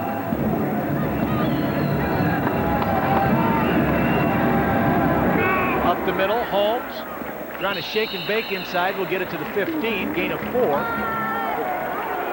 Holmes with a simple dive play right up the middle, and Tommy Rebecca's Mitch Baker. Alan Maxwell doing a good job of blocking in the middle. Holmes picked up 4 yards. Seemed like he might not have had anything, but they were able to get enough surge to pick up 4, make it a 2nd and 6. Derek Mason coming to the sideline, made out a stinger in the shoulder the way he was dragging that left arm. That usually is the case. You get a momentary stinger and you don't want to lift it at all. He got out of the lineup, and we'll have a 2nd and 6. Vargas on the bootleg, running left side, got blockers in front, but nosed out of bounds as Tucker Sides made the hit and got Vargas out. Chris Vargas, 3rd time tonight that he's come with the bootleg, a design run for the quarterback, getting Tommy Rebecca's out in front of him that time, along with Alan Maxwell getting blocked. And at times, Sides able to creep through with Maxwell, driving Vargas out of bounds just shy of the first down at the 9-yard line. And right in front of the Wolfpack cheerleaders who came down for this ball game. Don't blame them. It's indoors. It's comfortable. Hey, this is the last warm game of the year. May be very correct about that. 3rd down and the yard to go. People jumping all around the line of scrimmage. Let's see who got it. Lumberjacks may have been a little anxious. Got a lot of blue in the backfield that time. I think they're going to get the Lumberjacks with a offsides.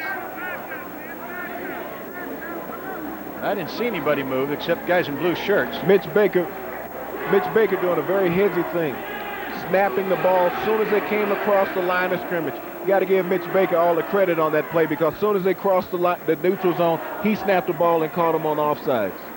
Talk about a guy who delivered after being very patiently on the sideline behind Mike McCone the last 2 years, making the most out of his senior year. And a lot of people around the Wolfpack camp think that he may be the best center in the conference. Well, you think about it, you know, Mitch Baker coming in, playing this year after sitting all those years, knowing this is his senior year, he had to put forth his best effort. At the 4-yard line, it is goal to go, 1st down. Coming right side, that is Washington again. He'll get it to the 1. Washington has scored on 2 identical carries, and he got awfully close that time. Keith Washington at time coming with that counter play for the third time tonight inside the 5-yard line. Looked like he might have got in. Keith is stepping up. Seemed like he had a hole out of nowhere. One of the defensive backs showed up. Marcelin that time was able to drop him down at the 1-yard line. Got a good view on our TV simulcast of Mike Sr. out in front laying a block. So at the 1-yard line, clock moving towards 4:10 to go in the game. Washington went right. This time he'll go left, and he'll go untouched into the end zone. Kind of scampers in as the Wolfpack maybe has sealed this one, stretching the score to 30-16. But Keith Washington, how about that? Look at his numbers, James. 3 touchdowns in a total of 9 yards. Keith Washington's only carried the ball 4 times tonight. The one time was the last time he didn't score the touchdown. That time just waltzing in. Tommy Rebecca's out in front, along with Alan Maxwell. He just waltzes over the goal line. A little gallant effort by the Lumberjack defensive back at the end, but it was all for naught. Keith Washington was not going to be denied the score. Yeah, Douglas came up, but he was at the goal line when Douglas made any contact at all. So Dinger to try to add the extra. Good snap, good set, and good kick. It is 31-16. It has not been a work of art, but it has been effective. Nevada looking for an 11-0 season. They're on the cusp of getting it. We're going to take a timeout. We'll return to Flagstaff in just 1 minute. Oh, what a night. Tom's boss is coming for dinner. The furnace goes out. Tom panics, remembering we've got planned service. I call our Lennox dealer. With a planned service agreement from your Lennox dealer, not only do you get periodic system checks and cleaning, you get priority service when you need it most. Ray Heating, your local Lennox dealer, will get the job done right the first time. It's time to call Ray Heating. Planned service from your friendly Lennox dealer. Bill Pierce Courtesy Honda puts a lot into its used car lot. We start with quality, then we add selection, savings, and service. We wash and wax to make them Reno's cleanest. We tune and tighten to service what we sell. Then we make them Reno's best deals with easy financing and prices starting at just $19.90. Visit the used car lot at Bill Pierce Courtesy Honda today. We put a lot into it, so you get a lot out of it. Well, some numbers for you for tonight's game. Chris Vargas has completed 17 of 24 passes, 1 interception, or a pair of interceptions, 1 interception, and for 179 yards. Calculating that out, as Paul Stewart, our statistician, has done, that's 70% completion. Not a bad night for Chris Vargas coming in here after having that marvelous game up in Montana last week and the week prior to that against Weber State, stepping up here against the Axemen and the Lumberjacks in northern Arizona with a fine evening of football. Dinger once again to kick to Stewart. Along with Rainey, the ball goes through to Stewart, who juggles it and goes back to the 5-yard line, 10, 15. At the 20, boy, he ran into a wall there, but spun off that, and will get to the 26-yard line. Pretty good second effort by Raina Stewart. Ran into Tony Amatia right there, and there's a tremendous job of covering that time by the Wolfpack defenders getting down. Keith Eaton went right down and broke up the wedge and allowed Amatia to get to Stewart, but the Wolfpack fired up right now with the ball at the 25, looking for that big play defensively. Solidifying tackle after the hit by Amatia was made by Ryan Milliken. Milliken playing predominantly on special teams, but he is the heir apparent to that middle linebacking position that Matt Clafton has held down for the last 3 years. So Bonds has got to find some instant offense, trailing now by 15. 3-step drop, throws over the middle, incomplete. Avery, the intended receiver. Clafton made sure as he grabbed him and spun him down.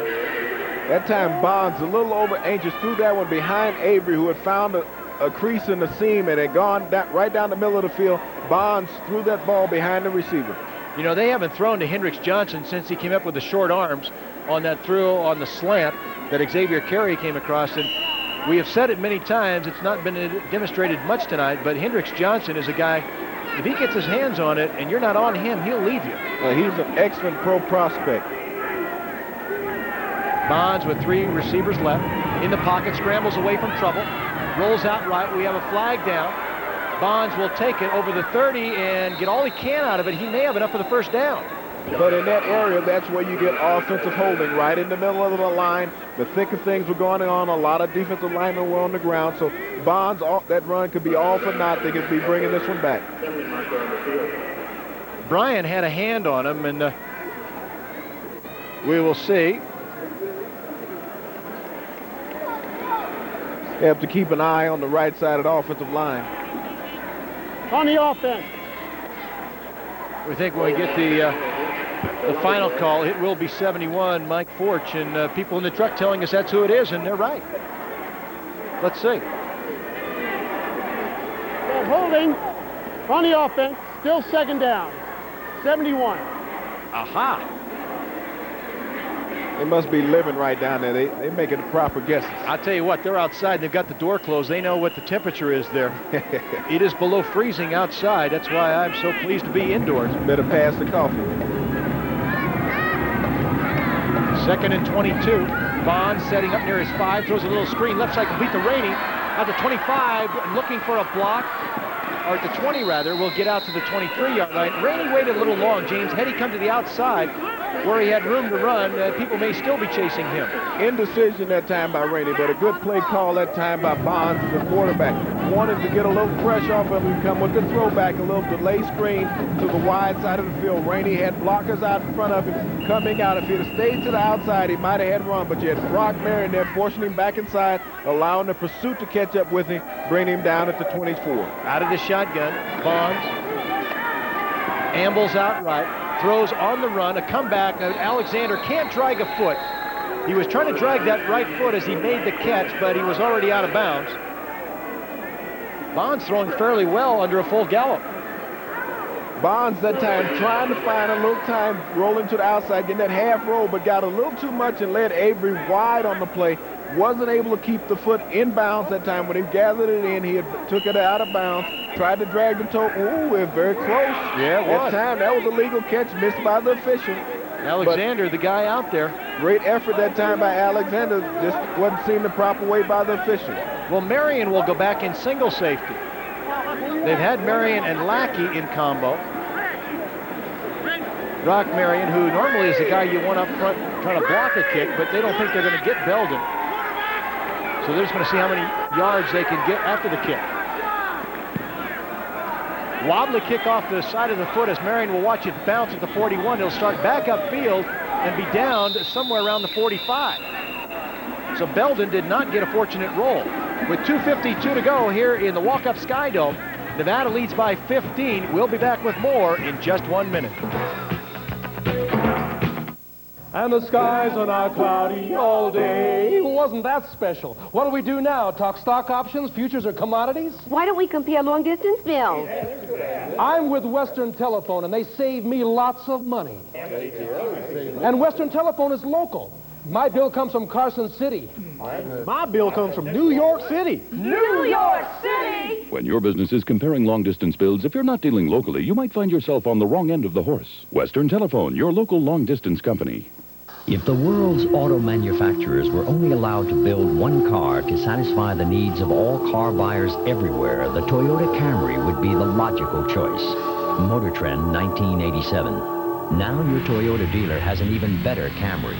Roomier, quieter, more powerful, and with an airbag standard, safer. The 1992 Camry, we just couldn't leave well enough alone. Come see the all-new Toyota Camry at your Toyota dealer now. It's still the logical choice. We had talked not long ago about Fred Gatlin sitting on the sideline. Maybe his night had ended. We were premature. Look who's in the quarterback position once again, number 1. Freddie Gatlin getting an opportunity to come in the game, late in the game, with the game in hand. He needs the time to get it under center, to get in the condition of the game. He didn't get much time in the first half to be able to finish a game. Almost 2,100 yards passing this year for Machine Gun Gatlin. Sprints out right, throws on the break, complete the reads at midfield, now to bounds at the 47. Freddie Gatlin on that half roll, firing it out to Brian Reeves, threw that ball like he'd been playing the whole game. Looked like he's into the game mentally, and that's what you really need to know, is that Freddie Gatlin can come off the bench and play in a football game. I think this is a good move by Coach Chris Alt to bring him in late like this to show that he has confidence in him. Yeah, and they get Gatlin again under some fire, because when he left, he was a little shaky. And maybe some Lumberjack fans won't understand why the pack is passing the ball, but it's a sheer confidence builder to try to make Gatlin realize that, hey, everybody has bad times, and you come back in, and this may be your hot time. 2nd and short. Gatlin again fakes a dive, drops back. He has got King in the pattern, going for Joe King deep at the 10, and he overthrows him. We got a flag on the field again. Doesn't surprise me. It's been that number tonight.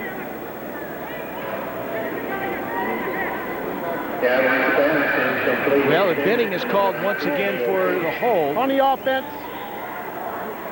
He and Edwards have had quite a night if he gets called once again. Yeah, they've been busy tonight. 84 and 76 for the Wolfpack. Have been busy getting flags this evening. Scott Benning looked like to be the culprit on that last play. Tony Edwards been the culprit. They're holding on the offense. Still a second down. Second down. Well, that time it eluded him which number it was, but Scott Benning is pleading his case with the officials, saying it wasn't me, it was Tony. But they're going to flag Scott with it. Yeah, I think you're right on that. That'll bring it back inside the 40. Nevada with 8 flags tonight and 68 yards, but the Jacks haven't been absolutely scot-free either. 49 yards and 6 calls. Gatlin again drops to throw. Pressure, did he avoid it? No, he didn't. He got sacked. And that was Darren Dudgeon. Darren Dudgeon, who is maybe their best defensive lineman, finally gets to the quarterback. Well, that time Dudgeon did a tremendous job straight up the middle over Tommy Rebecca's. Tommy trying to pick him up on a twist stunt right up the middle, and he was not able to get to him, and he came around free and was able to knock Gatlin off his feet for the sack on the play. We have a timeout on the field with 2:28 remaining. Now for the Wolfpack faithful, remember, tickets to the playoff game on November 30th will go on sale. If you're a season ticket holder, booster, whatever, they'll go on sale on Wednesday. You'll have until Saturday to pick them up, and then the remaining tickets are open to the public. So maybe if you don't have a season ticket or not one of those holders, you want to get up there Monday morning early, you might pluck off a couple pretty good seats. Well, that's something that the fans really want to be at, is the banquet for the players. You know, the big key in the game tonight that really goes unsung has been the pressure from the defensive line tonight. They've done a good job of getting after Bonds, the quarterback from Northern Arizona, and they've not given him the time to feel comfortable in the pocket, and he has not had a great passing night. Talking about playoffs, Nevada, as has long been known, will host the first round, and most of the people in Northern Nevada think as long as they win. Remember, some people think it's a foregone conclusion that 3 of them would be at Mackey Stadium, but you have to win to go on.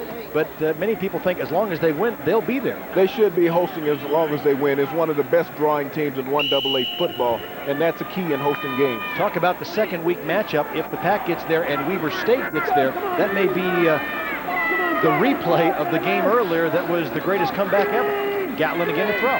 He wants to get a bundle. Going up top for Singleton. He's there. He's got it to 25, the 20, the 10, 5, and he'll go out of bounds just shy of the end zone.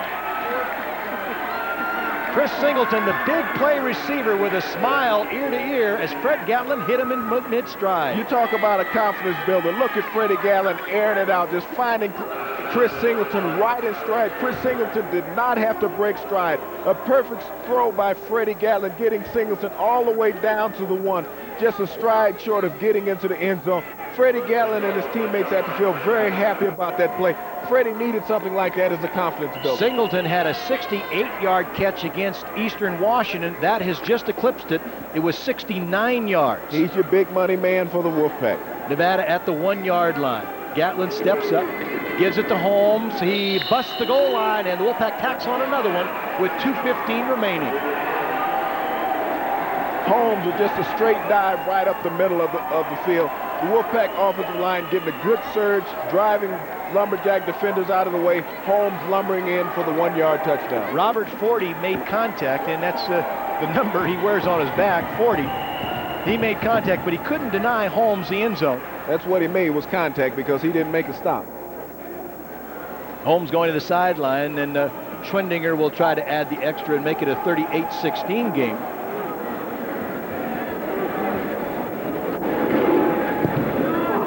Kick is good. 38-16 is our score. Nevada's blown it open here very late in the ball game. Interesting, they did that in the second quarter. They scored and went ahead after being tied most of the first half at 7, extended the lead by 10, and they have expanded that lead here in the fourth quarter. We've talked about it. We had information on it earlier tonight about outscoring their opponents 107-8 in the fourth quarter. Why should we think it'd be any different tonight? Well, it shows the quick strike capability of the Nevada offense in the fourth quarter. It had been Chris Vargas on many occasions.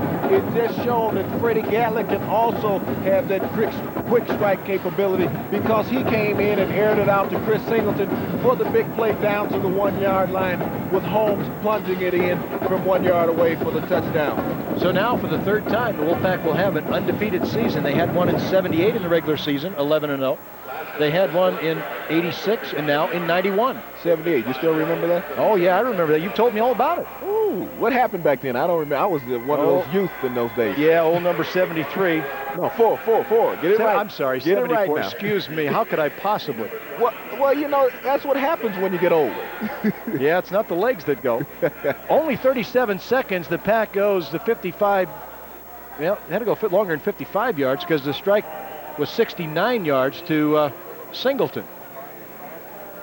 But a great drive by the Wolfpack nevertheless. It's what was needed. Freddie Gatlin had been maligned the past couple of weeks about his poor performances, and this way he's able to step to the forefront late in the game, showing that late in the game that he can perform, that he has the capabilities to come off the bench. Either quarterback has the capability to lead this football team. It was a good move putting him back in, and you had called it at the time. Dinger with the knuckleball. They're taken by Romano at the 25, or make that Lance Martin. Martin running laterally. The linebacker getting a chance to shine with the ball, and Lance Martin will get it to the 39-yard line. Martin, the backup of Brian Loftus, the 6'1", 225-pound sophomore. And you think they won the game the way they're hugging him. They're happy about that carry. Martin that time was lumbering with the football. He saw an opportunity to pick up some yardage, and he picked it up out of flight and brought it upfield, bouncing off of Wolfpack defenders that time. Nice return by the backup linebacker to get the ball out to the 40, to the 39-yard line. And we have a new quarterback for N.A.U. Ed Bricker, the junior, replacing John Bonds. Bricker will operate out of the shotgun with 2:07 remaining.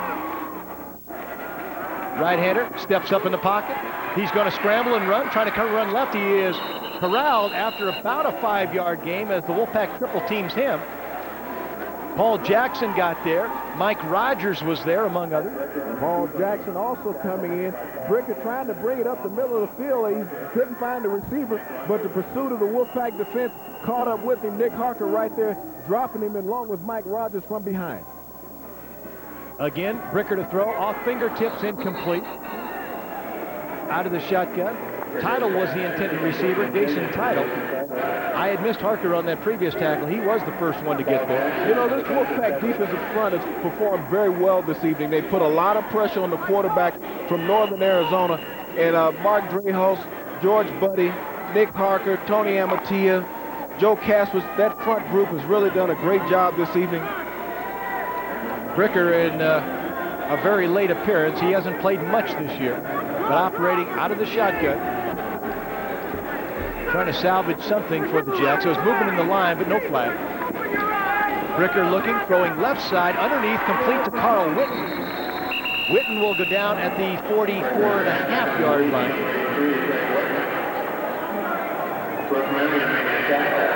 Brock Marion was there. Clock moving with 1:10.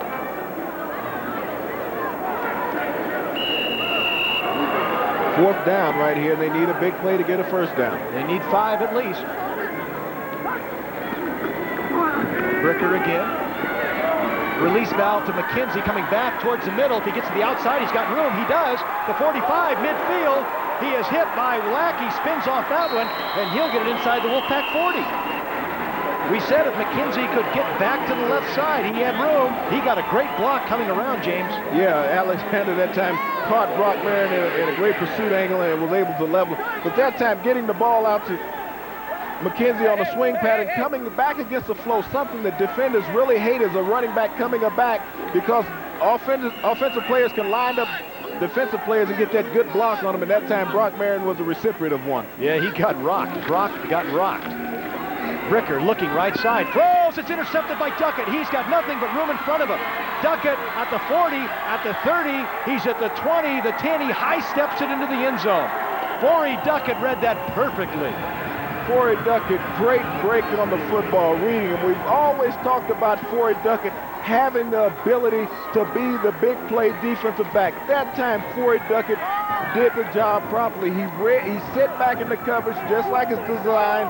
Bricker that time dropping back, locking in on his primary receiver. Forey Duckett reading the quarterback's eyes all the way. Got a great jump on the football. He was right there. Forey Duckett knew he had a touchdown from 50 yards out. Little showboating there. Coaching staff won't like that in the end, but Forey Duckett able to waltz into the end zone for the touchdown, the 44th point of the game for the Wolfpack.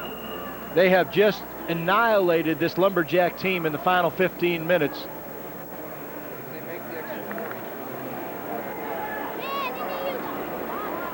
So let's see if the Dinger can add the extra once again. It has been a 22-3 run here in this final stanza. That makes it a 22-3 run with only 31 seconds remaining.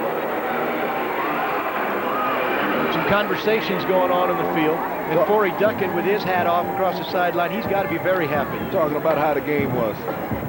Yeah, the Duckett will be talking to you in the bus, I know that. He has to atone for what he's done in the past first. Forey Duckett and the defense of the Wolfpack really rose to the occasion here this evening, and they've done a fine job. It's what they needed. They've had some games where they just haven't played up to their potential. They've been picked apart by a couple of quarterbacks in the past, but this evening they rose to the occasion playing against John Bonds. They came with the pressure from the defensive line. The coverage had been there all night, and they've had an excellent game from the secondary and the entire defense. The numbers are 45-16. Let me give you some other numbers. In the last 7 games, the Pack has outscored their opponent in the fourth quarter 130-10. That's how you win football games. That's how you know that you're a proven winner. That when the game is on the line, that you can put the points on the scoreboard. And the Pack has been able to do it. And tonight they've been able to do it with both quarterbacks. Chris Vargas was able to move the team. Freddie Gatlin came back on the field in a mop-up role. Freddie Gatlin, something that was unaccustomed to him being put in a position like that, but he came through in flying colors, showing that he can be a quarterback that can play in any situation in a football game. Freddie Gatlin came in, got the big pass to Singleton. Holmes was able to push it in. The combine for the quarterbacks. Nevada with Catlin and Vargas, and I don't know, coming off the bench may be the way to do it with a quarterback. Vargas has played so well. Now look at Fred Gatlin has played well. Well, you look at it, Freddie Gatlin was able to come in. He had an opportunity to throw deep. He didn't have to worry about running the football. The situation that Chris Vargas has been put in many occasions, he might want to stay the backup. 284 yards passing to go along with 44 on the ground. Rainey trying to flag it down, does so at the 9, at the 15, at the 20, and he'll go down at the 24-yard line. Tackle made for the Wolfpack by Nick Harker. Leon Washington also there for the stop. And Ricker, who was just victimized, and we've used that word enough tonight, by Forey Duckett comes back on. Maybe he'll have some redemption in his right arm. Well, he got a defensive line that might not have been so hungry at the start of the game. They had a big load of muffins from My Favorite Muffin, and they had to work those off. And now that they've gotten all uncranked and stuff, they've been after the quarterbacks. You brought muffins. I didn't get any, though. Uh-oh. Weren't big enough. They took it. Bricker will go up under center with 25 seconds remaining.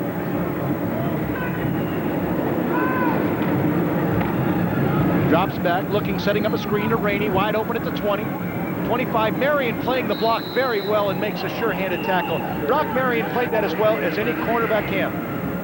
Brock Marion was victimized on the last play with that setup block, but that time he was able to come and level Avery with not allowing him to get out of bounds, keep the clock moving, and the Wolfpack is going to walk out of here with an 11-0 season.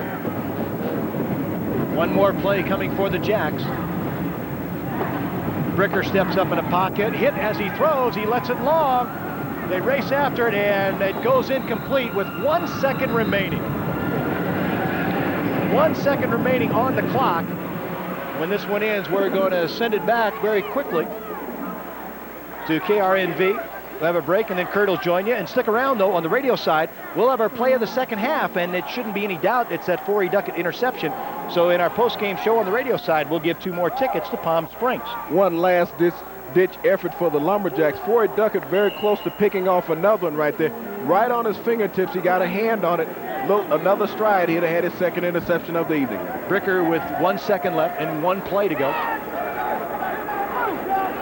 Offensive lineman was moving that time before the snap, so maybe we'll get one more. James, that was the big freshman, 302-pound Sonny Studham. Well, moved too quickly. Yeah, he moved prior to the snap, so I don't think that the game is over unless the officials just want to end it. It's inconclusive right now. To play another play is not going to change anything. We have people out on the field. This is something they should just call and let it be over with, because there's no way. Here.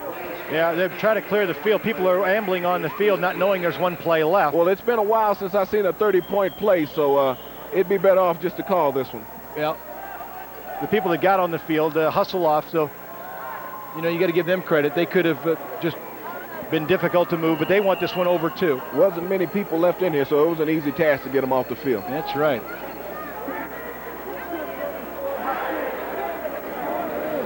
Ed Bricker showing no time on the clock in 1 play coming his way.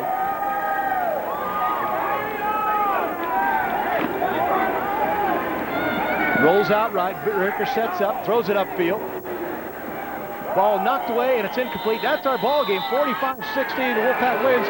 We'll be back on KRNV after this 1-minute timeout, back here on the radio side also. This football season, I'm bringing the stadium to your home with Mitsubishi large screen television. Hi, this is Brad Bolotnick.